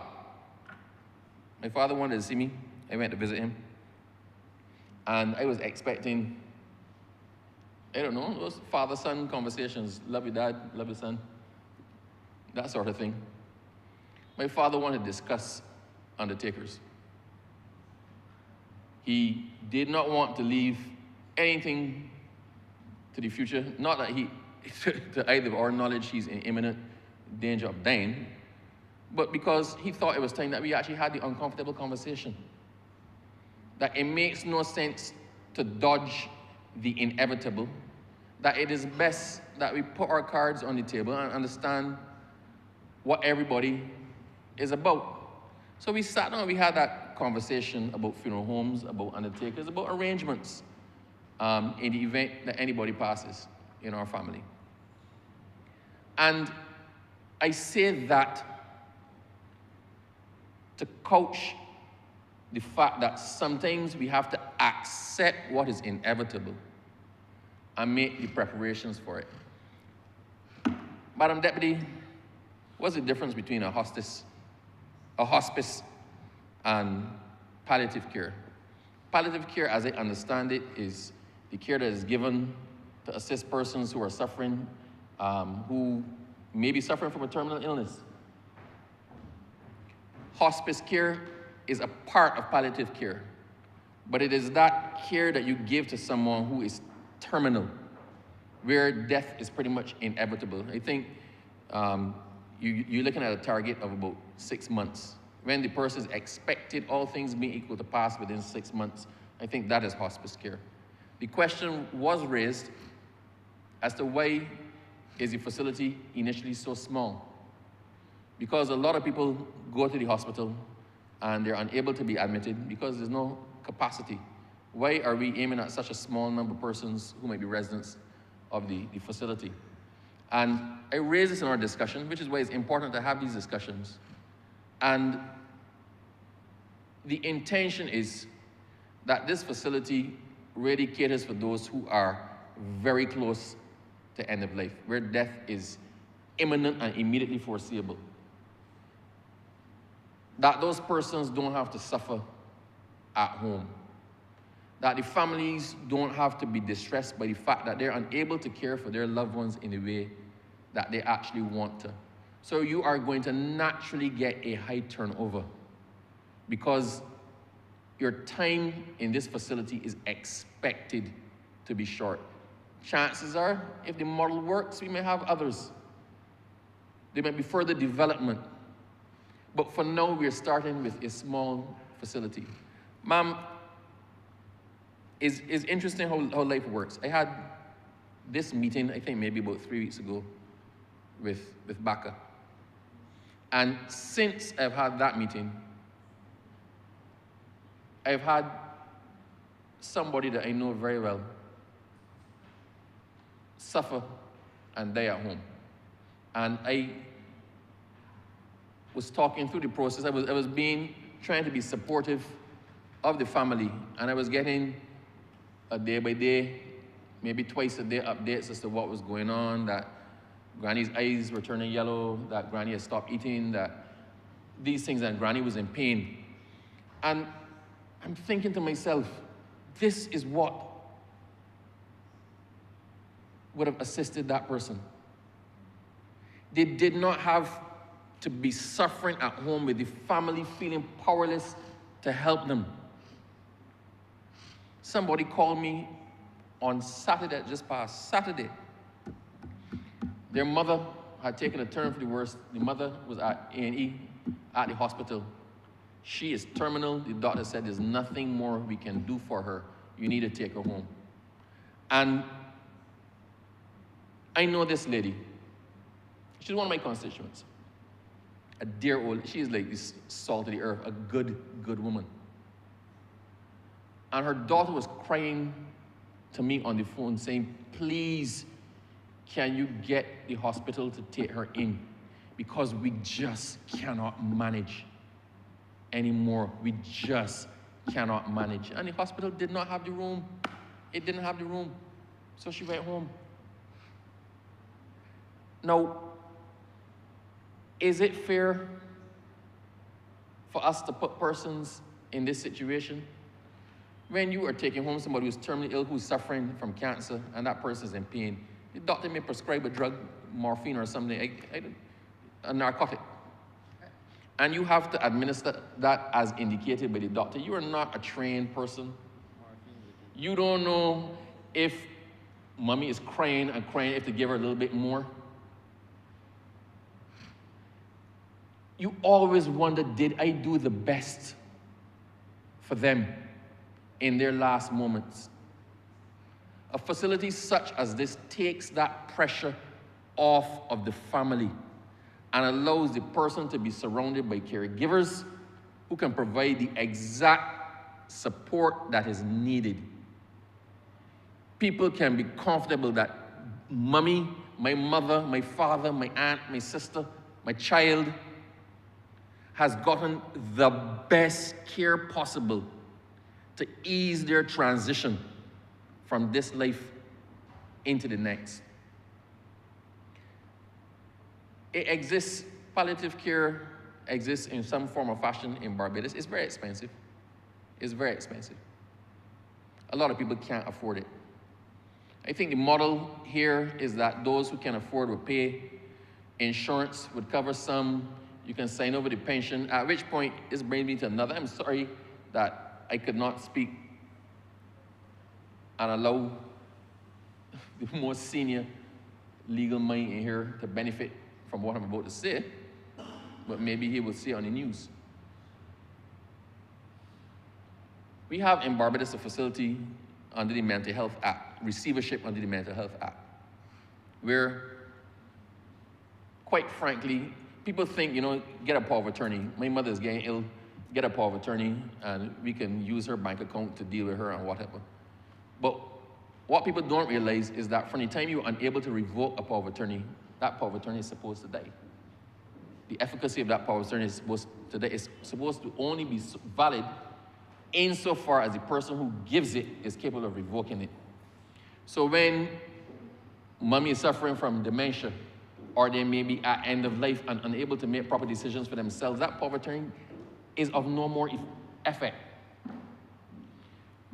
We can apply to the court under the Mental Health Act for receivership, but that is a process.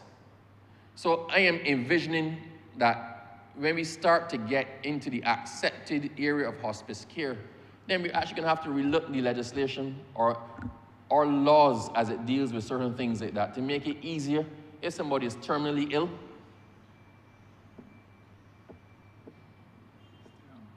I'll just wait until the distraction removes itself.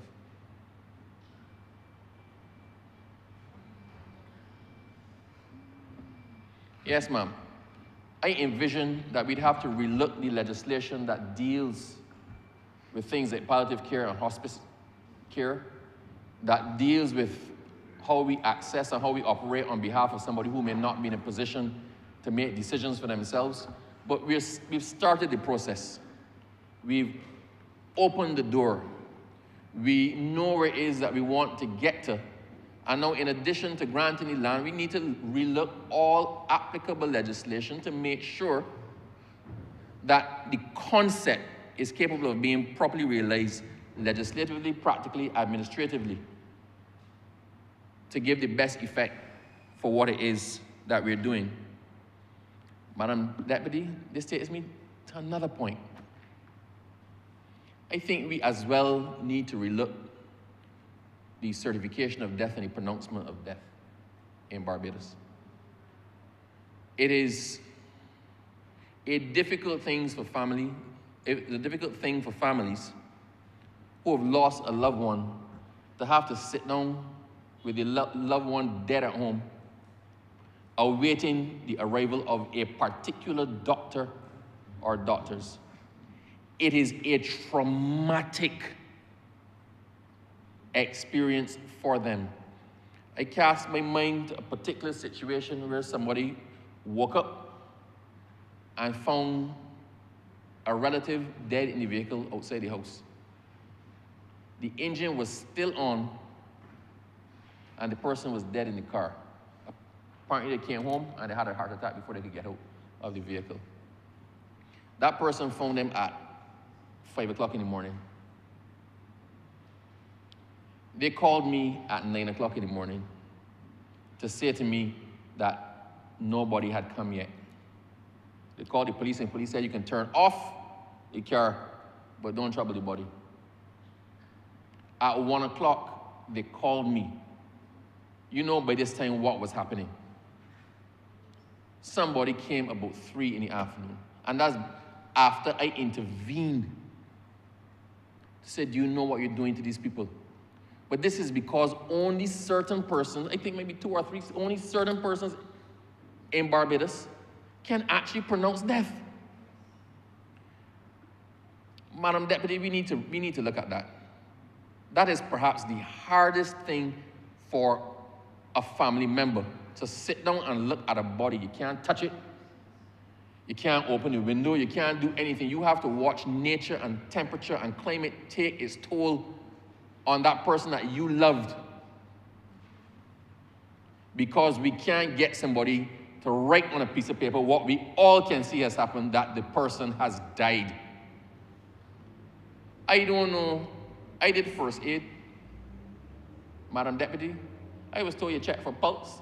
If in doubt, you put a mirror underneath the nostril to see if there's any fog from the breath. I did first aid a long time ago, but there are ways, Madam Deputy, that even the uninitiated can tell this person has passed. Any doctor in Barbados, I dare say, can determine whether somebody is alive or they're dead. There are multiple doctors in Barbados, plenty. If we need to agree and designate more, let's designate more. If we need to put structures around what happens after, let's put the structures around what happens after. But this policy, this practice we have, that only 1 or 2 or 3 people can pronounce death, has to stop. It is torture. It is torture for family members. I wasn't planning to go here, but you know what? We're having a discussion about death. We're having a discussion about easing the transition. We're having a discussion about easing the transition for the affected person, for the terminally ill person. Let's talk about easing the transition for the family members as well. Madam Deputy, as an MP, we are exposed to death a lot more often than most people. There are people who support you, and if their family members are sick, they want you to know. And you have to give them the support. I have honestly seen more death than I wish to see. I've seen more death than I wish to see. And we must never underestimate our role in the lives of ordinary Barbadians. What does being an MP mean to somebody? It means you're there to celebrate when the child is born. It means you're there to help them with a house. It means you're there when somebody dies. And just to lighten it ever so slightly in the most morbid way, I remember once, Madam Deputy, I got a phone call from a strong supporter, and he was almost inconsolable on the phone. He got home, and his mother had collapsed, and she was going through spasming and in distress. And he said, MP, because he never calls me anything other than MP. MP, she's gone, mommy's gone, mommy's gone. And I said to him, have you called the ambulance? Mommy's gone, have you called the ambulance? He had not called the ambulance. He said, no, I did not call the ambulance, I'm calling you. So I called the ambulance. And I called a doctor who was close by. And they managed to get there, and mommy was actually not gone. They attended to mommy, and mommy is still with us. That is what we do as MPs. That's the way that we are seeing in the lives of some people. That's the care we're expected to exert the whole way down the line. So, quite frankly, I would love to be able to see some of our most vulnerable at the transition point in their life have the dignity that they should have. Have the dignity where somebody can take care of you, facilitate your family coming to visit you, but also know that you're getting the best care without actually pulling the rest of your family down with you. Families in Barbados, you have two sides. You have the people who want to drop off the old people at the hospital and leave them there. And then you have the other side who cannot accept that sometimes the best thing to do is actually to turn your distressed family member over to professionals who can care for them in a way that you can't. Some of us feel that we are abandoning our family if we put them in a care facility. Some of us feel we're abandoning our family if we're not there for them. But to be honest, I can't think of any mother who would want to see their child suffer in the way that they're suffering at their passing. So I sum this all up to say, this is a good thing. I have dwelt a lot on the hospice aspect because the reality, Madam Deputy Speaker, is that the housing speaks for itself. I'm glad for the 33 housing solutions in Christchurch. I'm very glad for it. I'm familiar with the piece of land. That land was derelict for a long time. It used to be a hive of activity. They used to host weddings and things out there. Nothing has been done with it. The pool had been collecting water and harboring mosquitoes. The thing was overgrown, so it was causing rodent issues for the other people in Corvallis. So I am glad that we are actually now doing something with that. It makes me, I don't care if it used to be agricultural land or if it's agricultural land, right? It was not being farmed. So agricultural land that is not under cultivation and nobody wants to cultivate it is of no use to keep calling it agricultural land. And I asked the Honourable Minister of Agriculture as well, how big an issue is this? He said, there are 28,000 acres of agricultural land in Barbados. More than we can actually farm. He then made the point to me that modern farming requires a lot less land than old-time farming. We do hydroponics, we do vertical farming, we do other things. The Honourable Leader of Opposition keeps getting stuck on this point that we're fertilizing the soil with cement. We have to balance competing interests. The reality is we have a shortage of housing in Barbados. We have to provide houses for people to live. We have to provide reasonable solutions that the most vulnerable and those in a certain bracket can actually have the chance to own a piece of the rock. We have to balance that with the needs for agriculture. And my friend said there is more than enough agricultural land left in Barbados to serve our purposes. We do not have the luxury of being myopic, narrow-minded, and effectively being a one-trick pony like others in here. We have to manage for everybody in Barbados. So, in summary, my eyes have been opened. I had never thought fully about hospice care, I'll be honest. Never thought fully about hospice care. But it is amazing that since I've had that discussion and all my questions were answered, that in the short time since then I've seen practical examples of persons who could have used hospice care to ease the transition, who could use it now to save everybody from being distressed and even the terminally ill from feeling guilty as to what the rest of the family is going through in their name. And as I said, with respect to the units, the residential units, it's a no-brainer. So taking all that into consideration, I'm glad that BACA took its time to come and explain to me what it was all about. I'm glad that they're using their own initiative to source funding for the development of a purpose-built center and for the development of programs geared at easing the transition and providing care for those at the last stage of their life. I honestly could not see that there could be any objection to this. But as I said, the Honourable Leader of the Opposition never, ever ceases to amaze me. But let us not turn a christening into a funeral. I support this resolution. Thank you.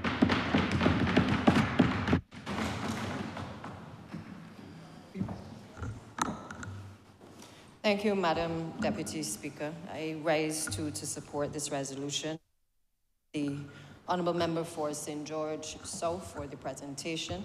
It is a cognate debate, obviously primarily because the land that we are leasing to BACA is also the subject of a larger parcel of land for which we are seeking to vest the entire parcel of land in the National Housing Corporation for the purpose of housing development. I too, like my colleague from Christchurch East, was a little baffled by the Leader of the Opposition, Honourable Member for Christchurch South's presentation, because I was a bit concerned that I wasn't sure if he was actually supporting the resolution at one point, or whether the focus was more on, as he put it, the location of the facility or the palliative care facility. And as he continued to talk about housing development, it then became clear that there is such a divide, certainly between this administration and certainly the Democratic Labour Party administration, as it relates to the approach to not only housing development, but development of the country as a whole. As it relates to housing development, it is clear that the member for Christchurch South appears to be stuck in a colonial past, where the focus for him seems only to be on one entity, a single entity created by government, being responsible for the development and the build-out of housing.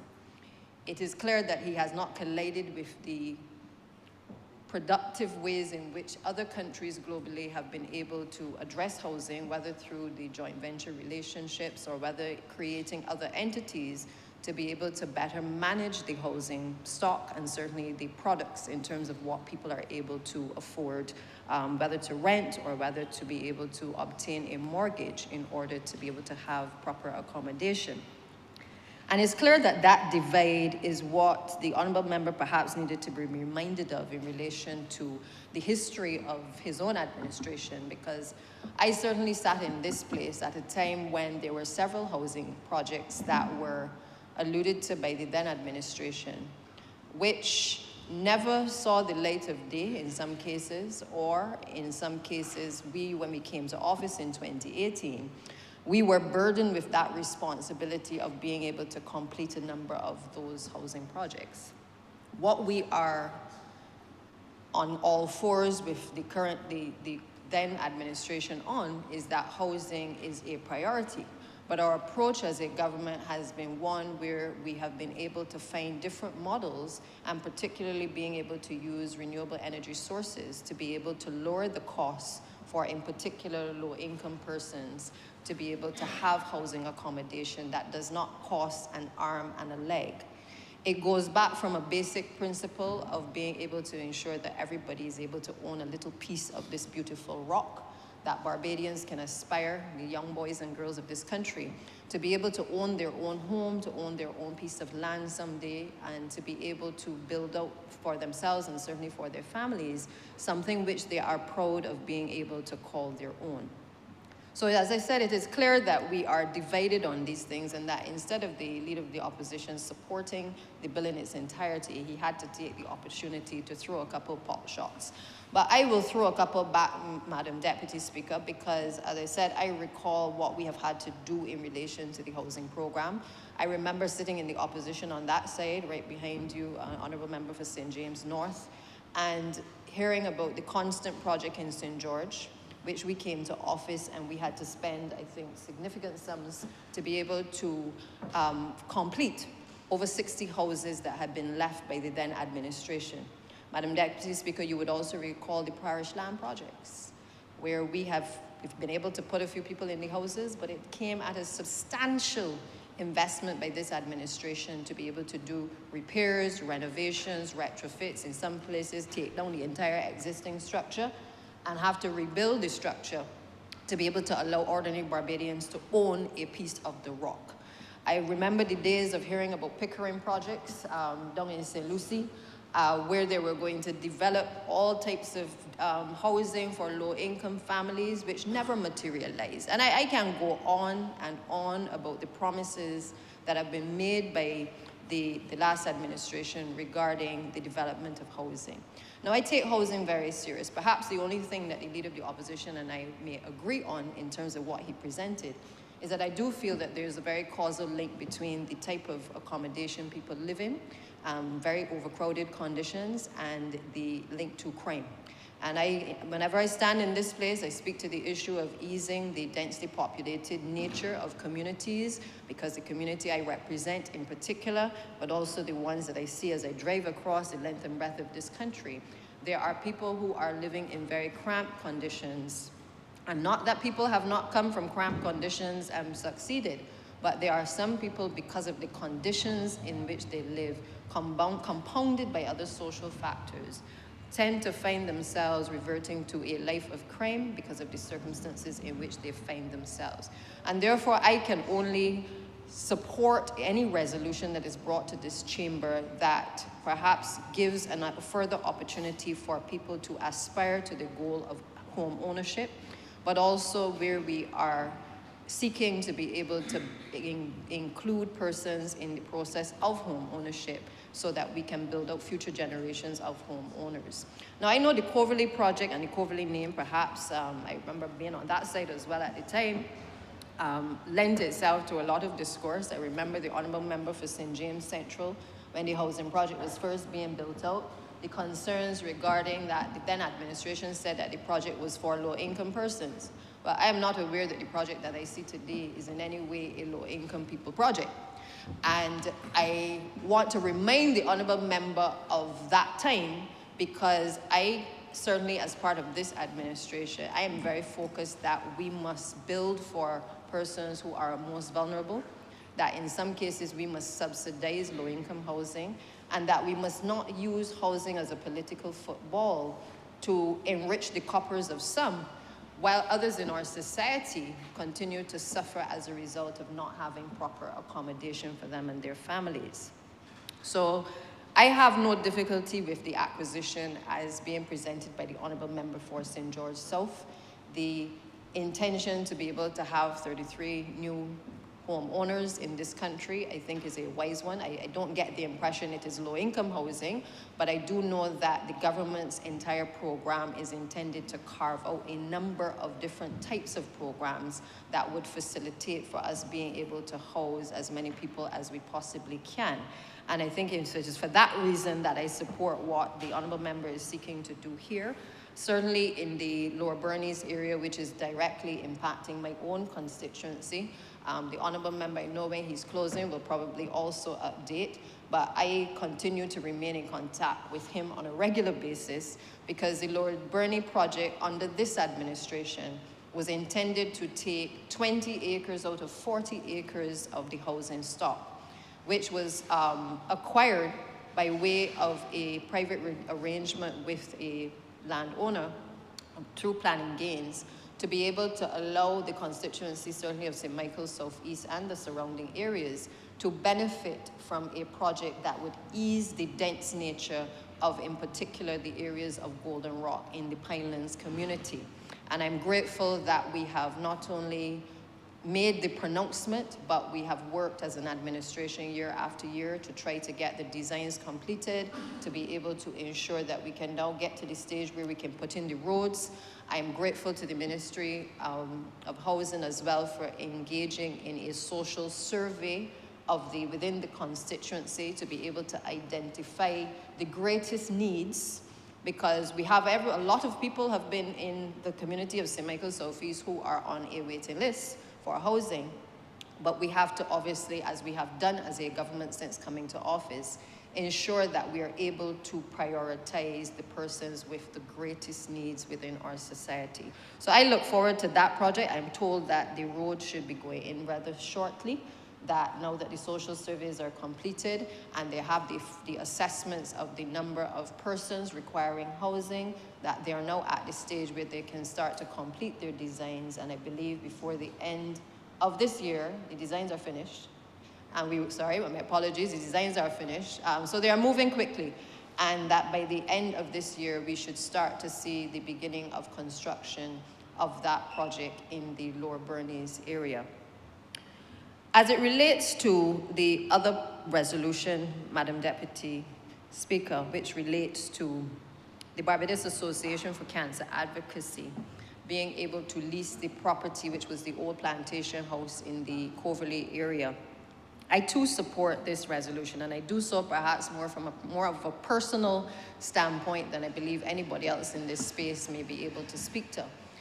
When you have faced a diagnosis of cancer, when you face anything which is life-threatening, I believe that you have a different perspective on not just life, but you have a different perspective on death as well. And in 2018, when I would have made it clear to the country and certainly to the rest of the world, my own diagnosis at the time, it made me certainly reflect not on just what I had to do in the months which followed, but certainly in relation to my own mortality as well. It is a place that when you find yourself in that situation, having to think about those things in terms of the future, I tell people that I live my life completely different than I have ever lived before, and certainly I think I live my life and my perspective on life is completely different than certainly maybe some of my colleagues as well, because unless you've walked that road, you've walked that journey, you do not see life in the same way. So today I'm very proud of BACA for this step. This was a manifesto promised by the Barbados Labour Party. We recognize when we were coming to office from a number of our rubbing shoulders, but also from our engagement with the public, that this was a need to be able to provide not only hospice facilities, but also palliative care facilities as a part of what we consider to be the human rights of Barbadians. It is something that is widely accepted globally.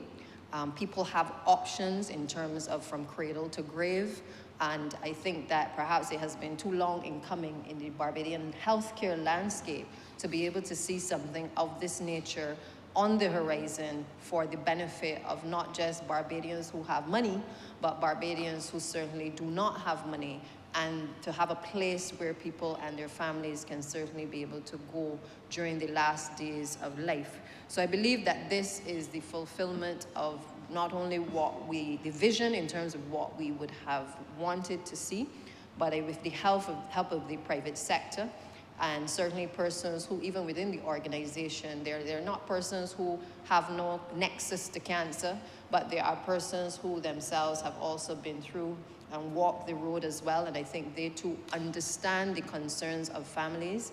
I have had I wouldn't want to say it's the opportunity, but I've had perhaps a distinct honor in many cases of being the person that people often call, just as my colleague for Christchurch East has said, as a politician, you play a different role than most other people do. You're often that person that people call when they get a diagnosis that is going to lead to them dying. I'm often speaking about people who reach the stage 4 of cancer, for instance. And it is painful to watch the deterioration of people's conditions when they are at that late stage of their diagnosis. It is equally difficult to see the challenges that people face as it relates to the financial implications of that stage as well, of their life, exiting their life and into death as well.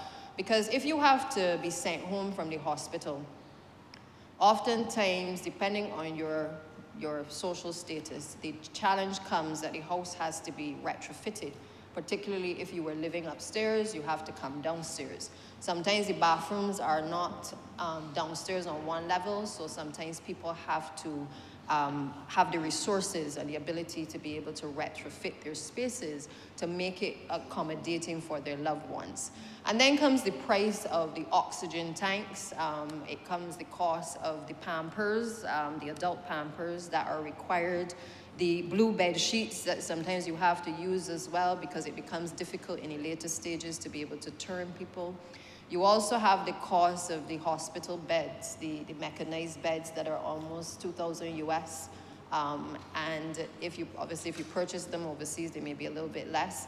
But these are the realities of families having to grapple with the news that a loved one is at those late stages. Obviously, the hospital tries its best at times to be able to allow people to remain in the institution.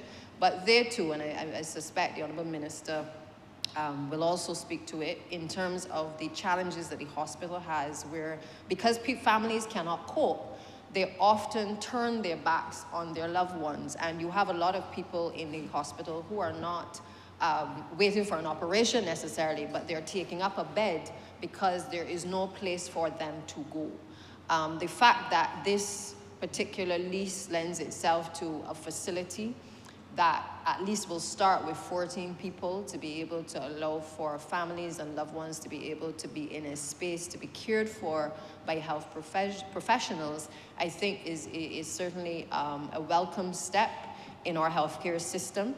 I am a firm believer that while it starts at 14, I think the private sector, I'm sure once you make that step, oftentimes the private sector will come on board to assist. I have found too in my interaction with people overseas that love Barbados, people who have been in the healthcare profession, that once we reach out to people in the diaspora, that there is a sense of love for this country and for the build-out and development of this country, where I can certainly see that a facility such as this should be able in the external markets to be able to speak to that diaspora and to the people that have made Barbados their home to assist in the build-out of this facility. I don't think we need to stop at the 14. I think the potential is there to do more. And this administration, by way of this particular lease, has not only granted this house and this property to Baka, but there are other lands on the property that will allow for the future build-out and the development. So I think this is just the beginning. The Leader of the Opposition would have questioned the location, and again, I suspect that that is perhaps more mischievous than anything, because I think we also recognize that a facility such as this also has to earn. It cannot be dependent on the government of Barbados for a subsidy. It cannot be cap in hand to the private sector all the time. And its location actually near the airport is actually quite a blessing because it allows for it to do two things. One, be able to earn foreign exchange, no doubt, from people who may have to fly in to have medical care and attention at our facilities, but then may need a place to be able to house their loved ones because they may not be able to travel back to their country of origin. That in turn allows for the facility to be able to earn a revenue, while at the same time being able, as we do already in relation to our geriatric facilities, being able to allow ordinary Barbadians who may be able to afford it to be able to pay perhaps a nominal amount to be able to house their loved ones there in their latter years of life. And equally, as we do, we subsidize people who can't afford it at all, because that is the nature of the government that we have, where we subsidize people in the geriatric hospitals, in the nursing care facilities, to be able to allow persons to be cared for and to be looked after in their older years. Now, Madam Deputy Speaker, you're well aware that our population is aging, and these are real issues, these are burning issues that are affecting ordinary Barbadians. I am a firm believer too that community care, and I said it in the estimates and I will continue to repeat it, that we need to integrate into the landscape of healthcare treatment the opportunity for people in communities who are trained and who are interested in looking after the elderly to be able to allow elderly people to remain in place as well.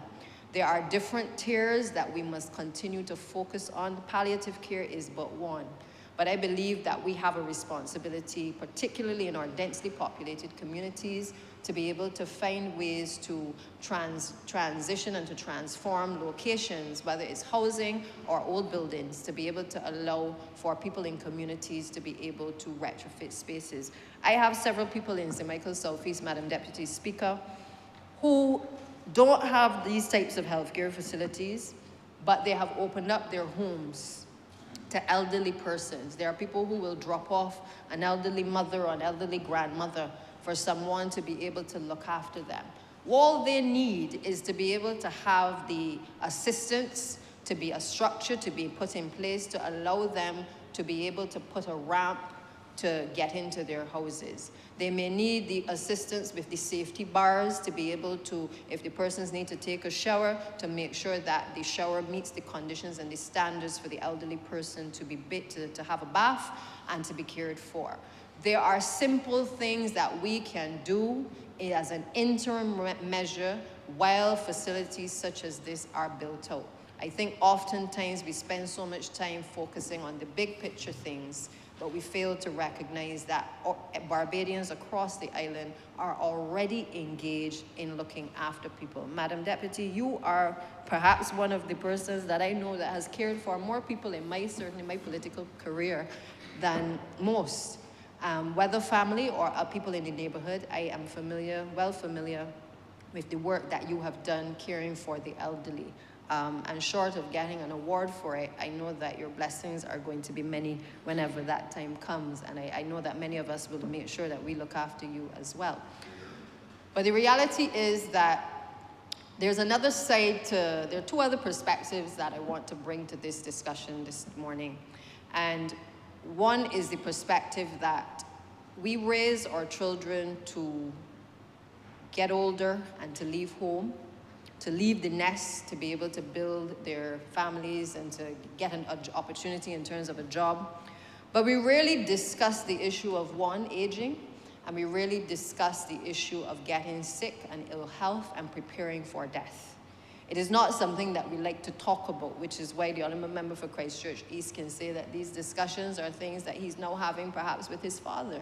But the reality is that all of us in this chamber, in some form or fashion, are facing these issues in relation to our own loved ones as well. So we get it. We relate very well, I think, in terms of our understanding of what the general population is facing, because we are dealing with it. I've been open about my mother being in a nursing home, and I look after my elderly father, who's at 84 years old. So we get it in terms of the challenges that the public faces, but we also recognize that we have a responsibility to allow people to breathe a little easier, because they may not all have the resources that everybody else has available to them as well.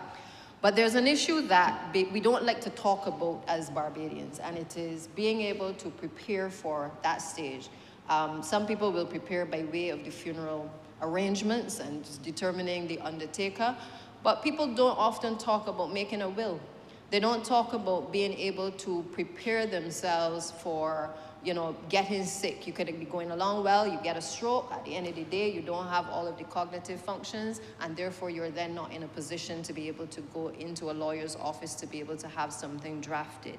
These are conversations that we need to have more, and it's not to bring a level of morbidity to the space, but it is really to get real about the realities now of what each of us are facing as we encounter the aging population in our communities and as we interface with people on a daily basis.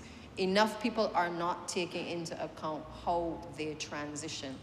And what we find is oftentimes there is confusion in the families, not just in terms of who is going to pay the bill at the funeral home, but there's confusion in relation to the estate. Who is going, you know, a couple people are living in the household, who is going to take responsibility?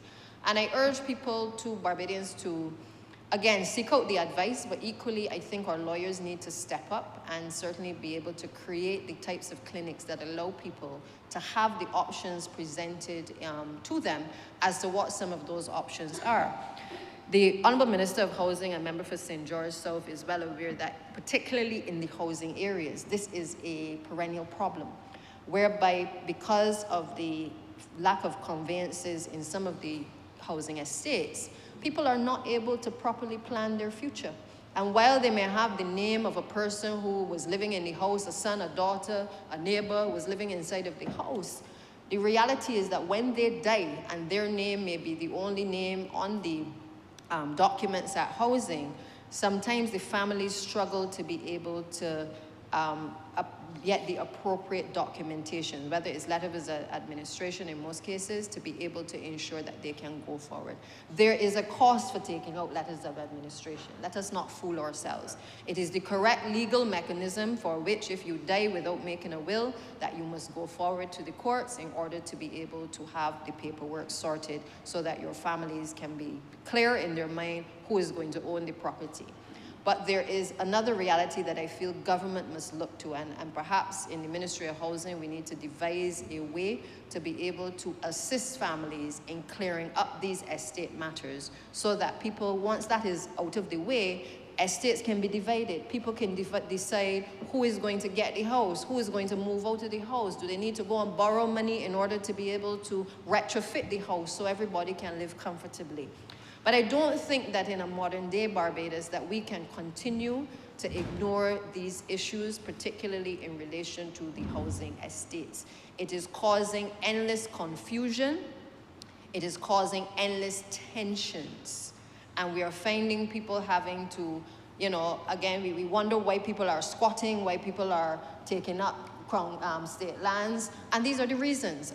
But we as a government have to find the mechanisms to be able to make it a bit simpler for people, not just while they are living, to be able to address these issues, but also to make the process simplified when persons actually die and the families have now to come together to be able to sort out the estate matters. So I know that the Honourable Member for St. George South always listens to me, and I know that he will follow suit in terms of addressing these issues, and I know he knows that I'm going to remind him that the title deeds and the issues in relation to the housing estates must continue to be a priority, because again, this creates an unnecessary confusion and tension in already densely populated communities.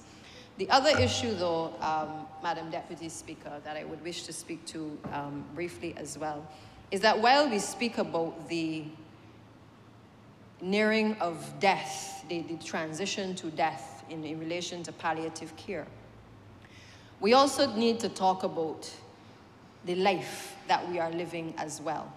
And I say that in the context of the healthcare system. because it is important that while we are talking about what happens when you're on your way out, that you are also, as not only government, but the healthcare systems and all of us in this space, being able to speak about the things that are important or should be important to people while they are living.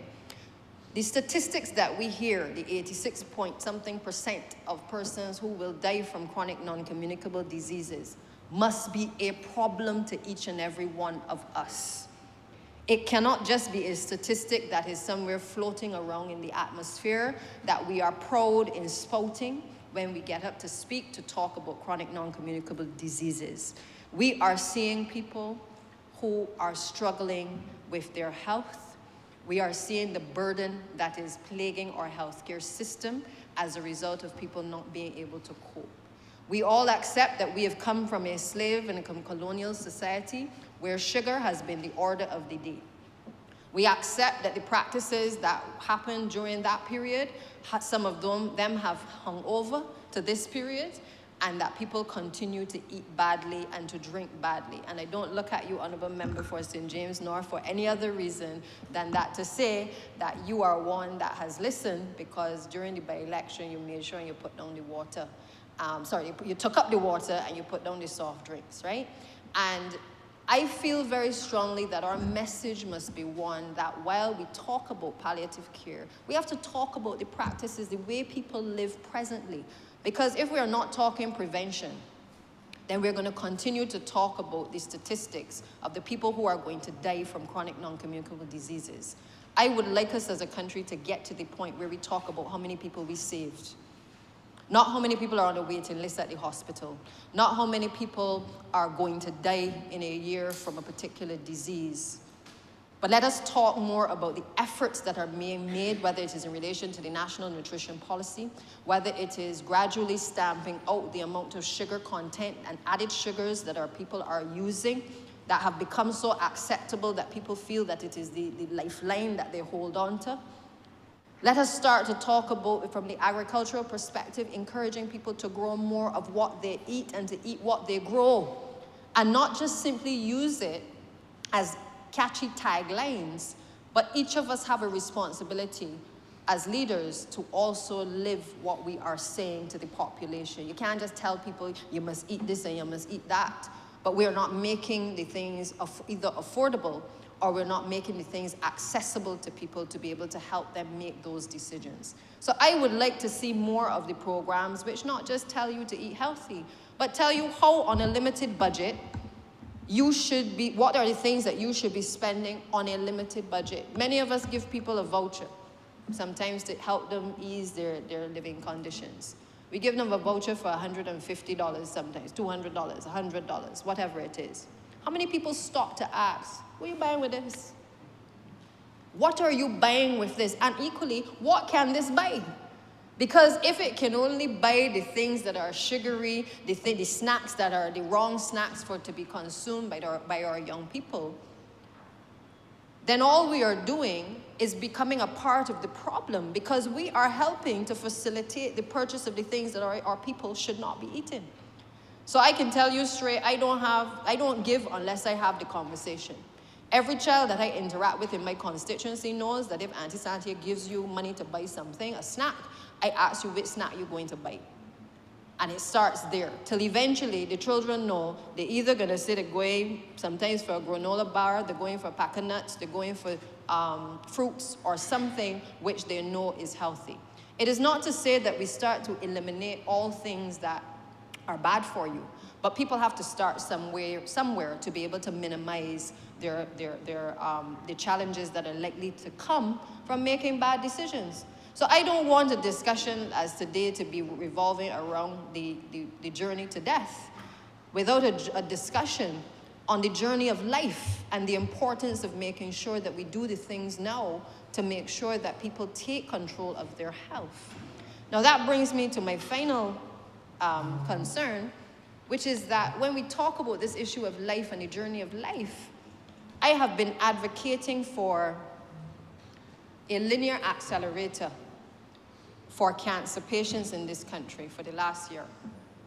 I have done so because I, more than I think, again, anybody else in this room and elsewhere, has had to listen to the people calling me early on the morning, late at night, and saying, DPM, we can't get to use either the current cobalt machine, or we cannot get the assistance to be able to get out of Barbados to be able to get the radiation done outside. We have an old cobalt machine, which I think everybody has agreed it has served its purpose, and we needed to move to a linear accelerator. We have been able to purchase the accelerator. But my concern still remains, Madam Deputy Speaker, that there are several people day by day that are being diagnosed with cancer and other ailments that require you to have radiation. And we have not yet been able to have the benefit of the linear accelerator installed at the Queen Elizabeth Hospital. I am sure when the Honourable Minister speaks, because he and I have spoken about this before, and I've told him I don't surprise anybody in this house. I let him know what I'm going to say. But I have an obligation, regardless of the position that I hold, to the people that have died, to the people that are still awaiting treatment in this country at the Queen Elizabeth Hospital, the people who are still waiting to be able to access health care out of this country, to be able to ask the questions in this place, and to be able to have those answers given to those people. Because they are on a journey of life, and if we are not careful, they will be on their journey to death before they get to at least enjoy a few moments, a few more months, a few more weeks of life before they have to take advantage of a palliative care facility. So I ask it in that context, Madam Deputy Speaker, out of concern for us making sure that not only do we purchase the equipment, but that we install and we get operational any equipment. It could be the linear accelerator, it could be anything else that we are purchasing to improve healthcare. Because our record as a government is clear that we have spent more in this country improving the operations of healthcare. We still have a long way to go in terms of the delivery, because having the services is one thing.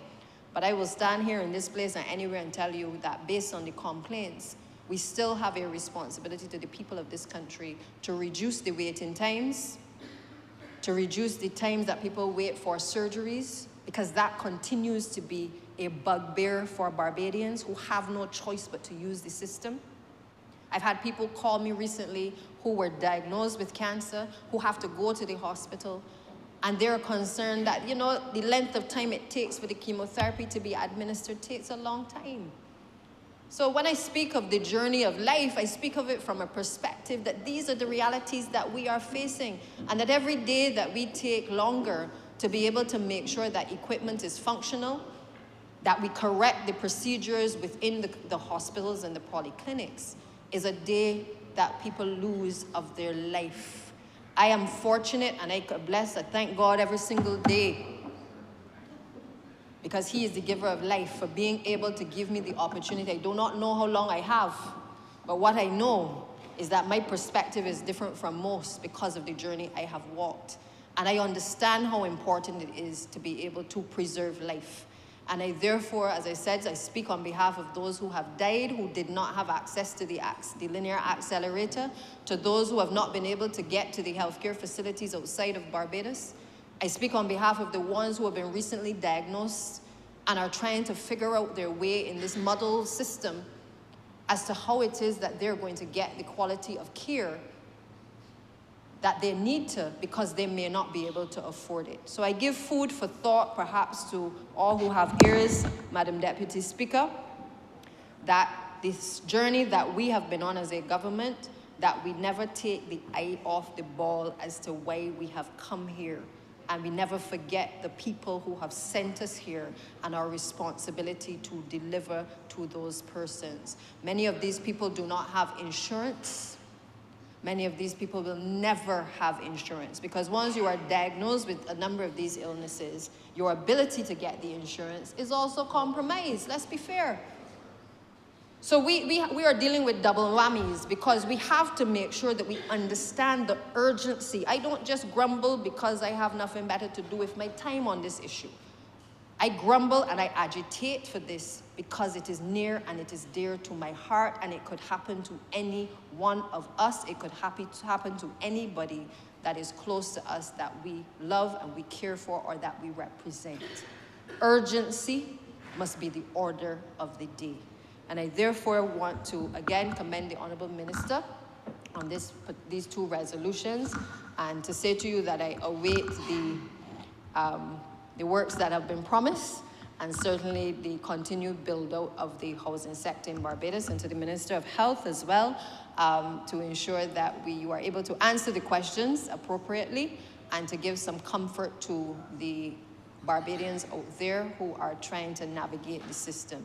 Again, I want to commend BACA and to encourage you as well to be a part with the healthcare facilities of being able to train people in how to deal with palliative care, because it doesn't have to just be in the facility, but it may also be that we're starting to engender the confidence in our elderly care programs that people are actually specialized in this area, that they can go into homes, they can go into communities to be able to deliver on the palliative care and hospice care mandate of this administration. And with those few words, Madam Deputy Speaker, I am obliged. Honourable Member Michael. Madam Chair, thank you very much for allowing me to follow protocol. And I know that you always stick in a rigid way to the rules of the House, and you did not at this time even divert from those kind of standards that you normally promote and advocate. First of all, I speak firsthand on marginal issues that relate to the poor. And I say firsthand because I too, over 10 years ago, the doctor diagnosed me with cancer. And, you know, as usual, many people prayed for Pressy to die. Some even went to look for me in the hospital and wished me well, but they went home and prayed that I die. So I also know how people behave. And even when I was in the hospital, people were calling because I think some very popular figure at that specific moment in history, that person died, and they say that, and Pressy died the same day too. And I think you can remember well, when I came out of the hospital, and I was back on my feet, I made sure that I picked one of the best theme songs for that general election called Bury Alive, ma'am. So I believe that equally as legitimate in terms of speaking firsthand on my personal experience. And for quite a long time, I discovered that debates drift away from some of the challenges that people in poverty face, whether the challenges in health, economic matters, social matters. And although some of these people, every now and then, will babble some sentiment about their interests in the challenges of poor people, I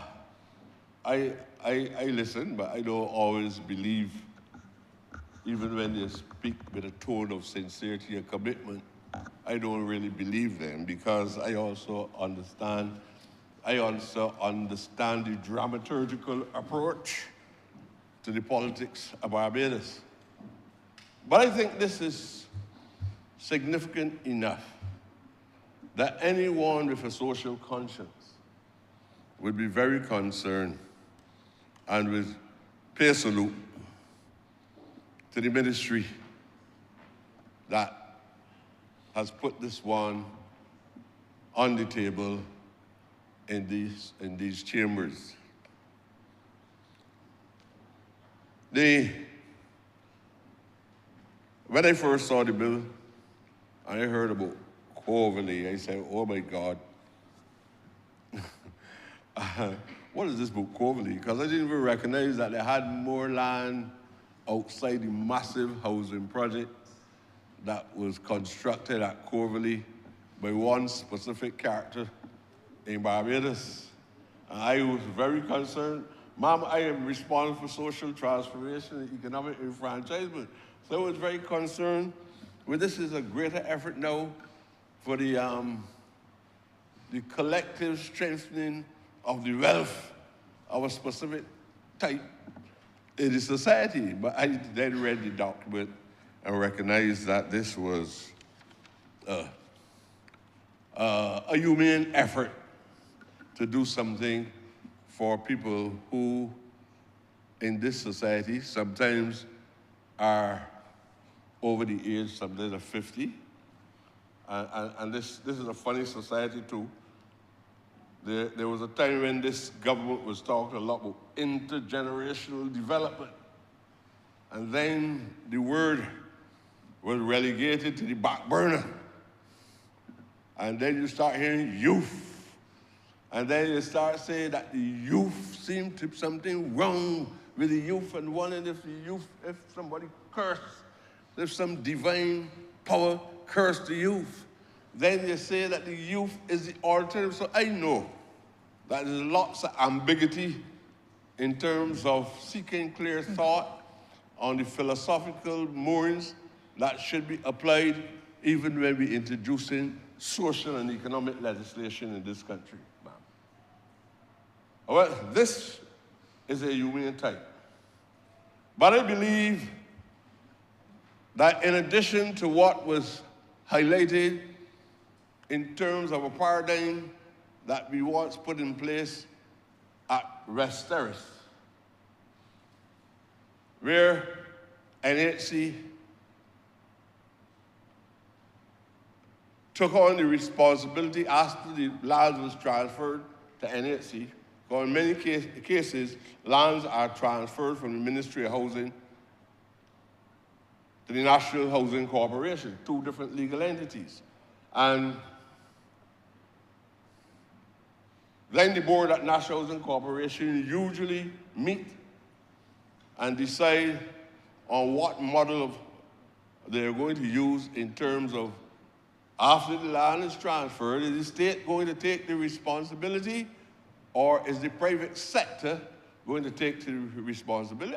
I would hope that, as the leader of the opposition said, and this is no discussion that existed prior to me coming in here, or even when it was in here with the leader of the opposition, I talk truth. I would hope that I see a program where small black contractors who went to the vocational training board and who went to the Polytechnic will be given an opportunity to see the benefits of the training which they have had, rather than going cap in hand begging for a job among the big contractors. I would like these men to even reach a stage where they are not only seen as artisans, but also entrepreneurs within the business market itself in Barbados. I would like to see that. So it is not exactly like the leader of the opposition said, though I believe that that consideration has to be put on the table for deep, serious discussion, because there was a time when there was some bogus view that we can construct buildings for commercial purposes at NHC, and there was also another view that we can build middle-class homes or middle-income homes, which one, middle-income homes for middle-class people is almost synonymous with with saying that you're going to build middle-income houses itself. And that the profit margin, which was an idea that was so far-fetched that I could not believe what I was hearing from the person who was speaking to me at the time. And we will get profit from middle-class homes that we sell in order to boost a working-class housing program. It was the most confused, naughty theory that I've ever heard. So I would love to see that we get back to a stage where we build middle-class homes. Now, working-class homes for our people, and not by the Chinese. If we have to get Chinese money,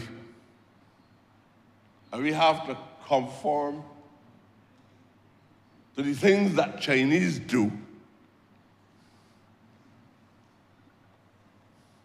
something going wrong. We are going off track.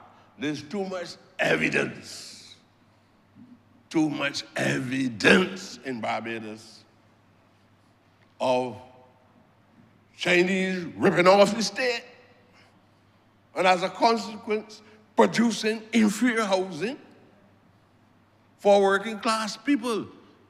I don't want to give you the empirical evidence to support it, because I become the most sinister individual when I speak truth on these issues.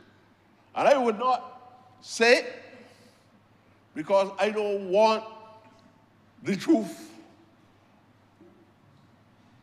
to overshadow the importance of the point that I want to make. I am not one of those people who would point my hands at the minister either, because I am not that foolish. I know what I have seen. I know what I have seen, and I know what I know. And I know I paid prices for many of the things that I know are true. And I found myself here on what is called the backbench, some derogatory term for the description of legitimate persons who the people sent to Parliament in this country. I have also been threatened, madam, on many different economic and social issues, on the premature nature of my political survival, because I spoke the truth on these issues. A minister of housing, I confess you are my friend. I am also restrained because of the loyalty of that friendship. But I also know that, and I always urge you, when you are doing things that you know are correct, do not be restrained or constrained by being institutionalized.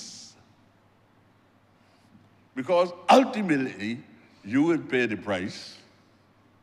Some people will survive. There'll be a greater duration period of life in this parliament by the institution than you as an individual would receive. I've seen Elby Buffett walk the street. I have seen Joe Edgell. I have seen Lionel Cry, ministers of housing. I've seen them all. I have seen them in a state of mind after wearing suits here. I've seen them in a physical shape where they hardly had a good shirt on. So I just tell you that, and I hope you will try to create a mental construct that gives you an idea of what I'm talking about. But I'm not going to go so wide. And I hope I have not gone beyond what I intended to do. But there are some institutions in this country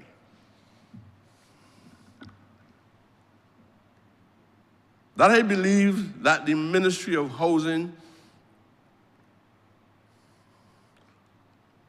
and the administrative staff of the Ministry of Housing and the I didn't know whether the RUDC ought to make contact with. There's no institution in this country that has more outside the commercial, and I'm not even sure if that body is not a commercial entity too. Outside the commercial entities that own enough space at Coverley, there's no institution that owns more land in this country than the Church of England.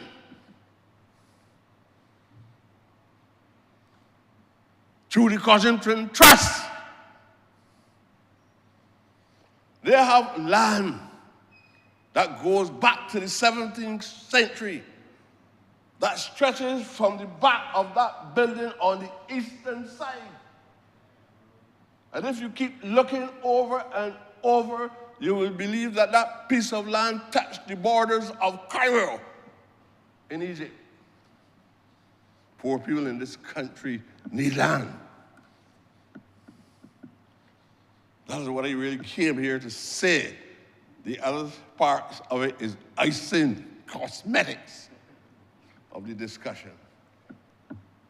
The Church of England, who continue to retreat from the reparation program and sincere discussions, own thousands of acres of land across St. John and St. George, Drax too, and some of the royal affiliates too, that the lands are not used for any agricultural purposes. But governments are not as muscular as they ought to be in asserting themselves and not using a compulsory acquisition for stolen lands. We don't want no compulsory. Look, this is a moral issue. It's also a sensible issue in terms of equity and good governance. A few years ago, and recently too, I just said it by the way, this form of subterfuge that occurred, but a few years ago, we approached that Cossington Trust in St. John to work with us on a poverty alleviation program.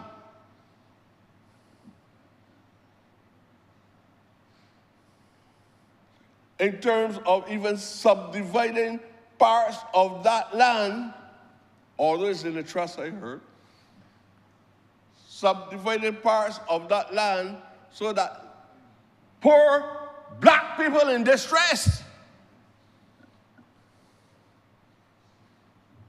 would have access to the utilization of the land at Cossington College.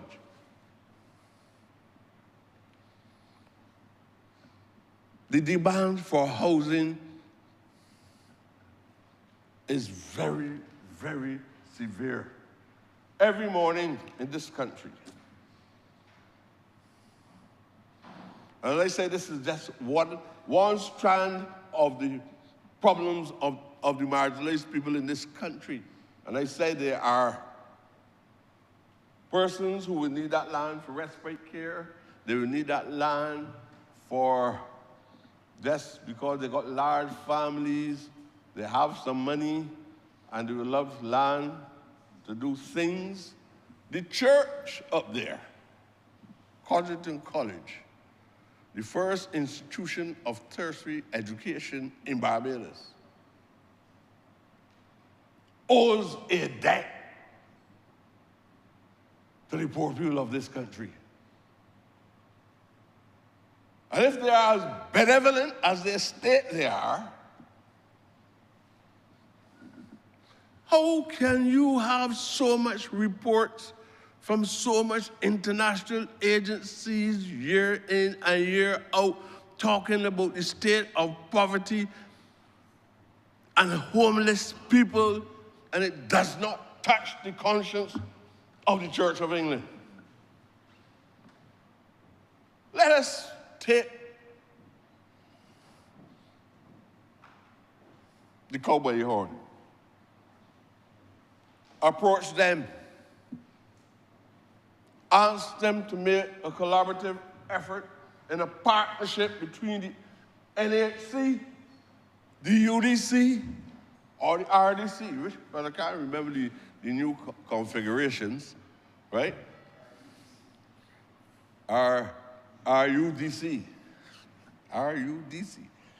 Let us approach them and see what they can do. Let us hear, look, we're in discussion these old structures about whether the leasing land, selling land, whether we're using the compulsory acquisition. You stole the land. At least you have a social and moral responsibility to give back some of the land until final negotiations. It will come. You can hide for many years. The concept of reparation stands. But just like you did in recent times, refuse to give the $18 million or pounds that you said you were going to give to the state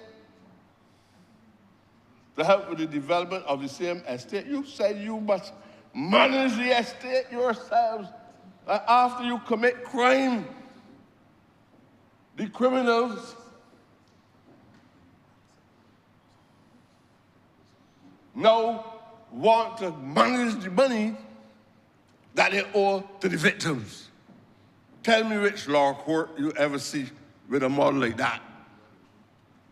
You do something that is wrong, yes, so international bodies indicate that slavery is a crime against humanity. They say that they must manage it. They must hold the funds.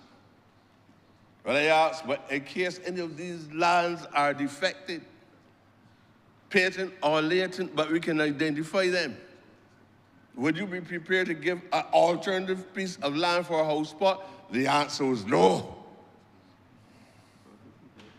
This government in this post-Republican period must take radical stands in order to transform this country at the level which the people expect from any government that reached the level of being the holding Republican status. Or not, we'll be back to 1966, an incomplete mission. We owe it. We're going to give the people parliamentary reform, constitutional reform. We must have a holistic developmental approach to how this happens. The burden must not always fall back on the taxpayers of this country to provide money to purchase lands that were stolen from the people, both indigenous and African people. The land is not theirs. It's the colonized process that helped them to be in possession, not ownership of the land.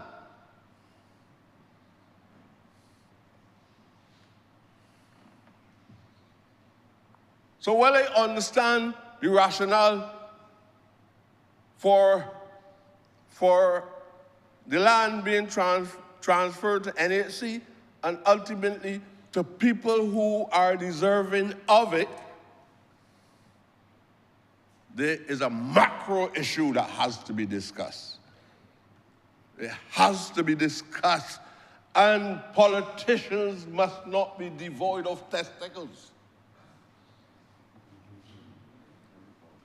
It has to be done. Minister, when you're going to do it when you're going to, in fact, I'm not going to tell you to do it, because I don't know if you might be doing it And then it might be said that you're doing things because your ignorant friend from St. Michael's East suggests that you do it. And then you don't know who else is going to be there for you. Or you receive a lot of lashes that you don't deserve. But if I say that, or I speak the truth, they believe that you tell me to say so for you. Tell you how this thing works in here, man. But your name will be etched, not only in the annals of history in this parliament, but as a man of revolutionary spirit, a man of courage, a man of vision that was responsible for the transformation of all that is happening in this country. Honourable member from St. James, I'm not going to make reference to you. Expectations are great in the general public, and I want to take this opportunity to insert this important point that I'm extremely happy to see a man of a progressive mind being added to the environment within the parliament of this country. And I hope that you do not breach your commitment to the people of Barbados because you want friendships. The problem in here is that you want to say something. This is not in your case, my friend from St. George. But sometimes you want to say something because you feel the debate ought to be open and objective. I don't dislike no specific person on earth, none. Although it is so to the general public, I don't like certain people of this pigmentation, of this origin. I would be a liar if I don't tell you that I have family that as a result of the intercourse, the miscegenation that exists between man and woman, we produce offsprings of all different types. I tell you where I stand in relation to supporting my people and unapologetically. Honourable member, you have 3 minutes, please. Yes, ma'am. Ma'am, it's probably a good time for you to intervene because I really want to turn to the houses in Haggett Hall, you know. Please get to them in the 3 minutes. Yes. And I'm glad that you, on this occasion, is prepared to embrace me.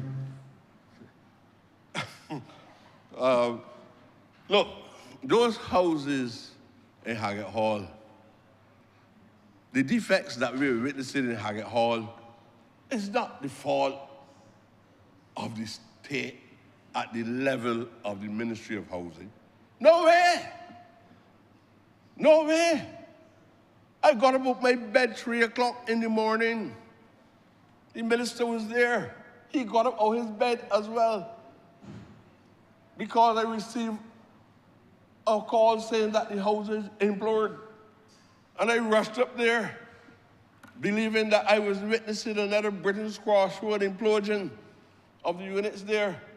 And when I got there, the water from upstairs soaked down the entire ceiling. Another night, a ceiling fell down and struck a woman in her head, different units. On 2 or so occasions, people were in the houses getting ready to go to work early in the morning and could not get out of the house because the lock stopped. It is the work that was done by the Chinese construction companies. And I hope that these companies don't ask for any additional finance from the government. The government has no money. The government is the execution officers in these circumstances of the people of Barbados. Money, taxpayers' money. And what the Chinese were paid before, furthermore, than giving them any additional money, they ought to be able to give a major rebate for the kind of work that is being done. These people are doing this thing all over the world. I'm not saying that Americans or any other person are any better, but we have to state to them that this is a 166 square mile country. Because we didn't get a chance to build the peninsulas or the 2 or 3 islands that we promised. We didn't get a chance to do it. But we're still 166 square miles. And hopefully, up at Shark Hole, hopefully the landlord causes you to break off up there. We add on Pelican, and we start to break off some up there too. And hopefully we don't have to face these things. But up to now, we still accept the measurement of 166 square miles. Honourable member, please wrap up. You've exceeded your. Thank you very much. And we've got a couple of members who wish to speak. Thank you very much. Thank you. Yeah, I always appreciate, ma'am, your rulings and your governing of these chambers. So I want to suggest that the Honourable Minister and the Deputy Prime Minister that is here take into consideration the manner in which the fluids in my brain flowed, and I've been able to deliver aspects of my concerns to you. And I hope that you will take these things into consideration so that we can build a better Barbados and do not allow these people to escape judgment, especially when it comes to selling land that don't belong to them in the first place. Thank you very much. You're most welcome. Thank you, Madam Deputy Speaker. I beg to move the suspension of the House until 2:45 p.m., please. Honourable members, the question is that this honourable chamber be suspended until 2:45 p.m. 2:45 p.m. 2:45 p.m. All honourable members in favour, please say aye. Those against, please say no. We think the ayes have it. This honourable chamber is suspended until 2:45 p.m. Your people are coming back.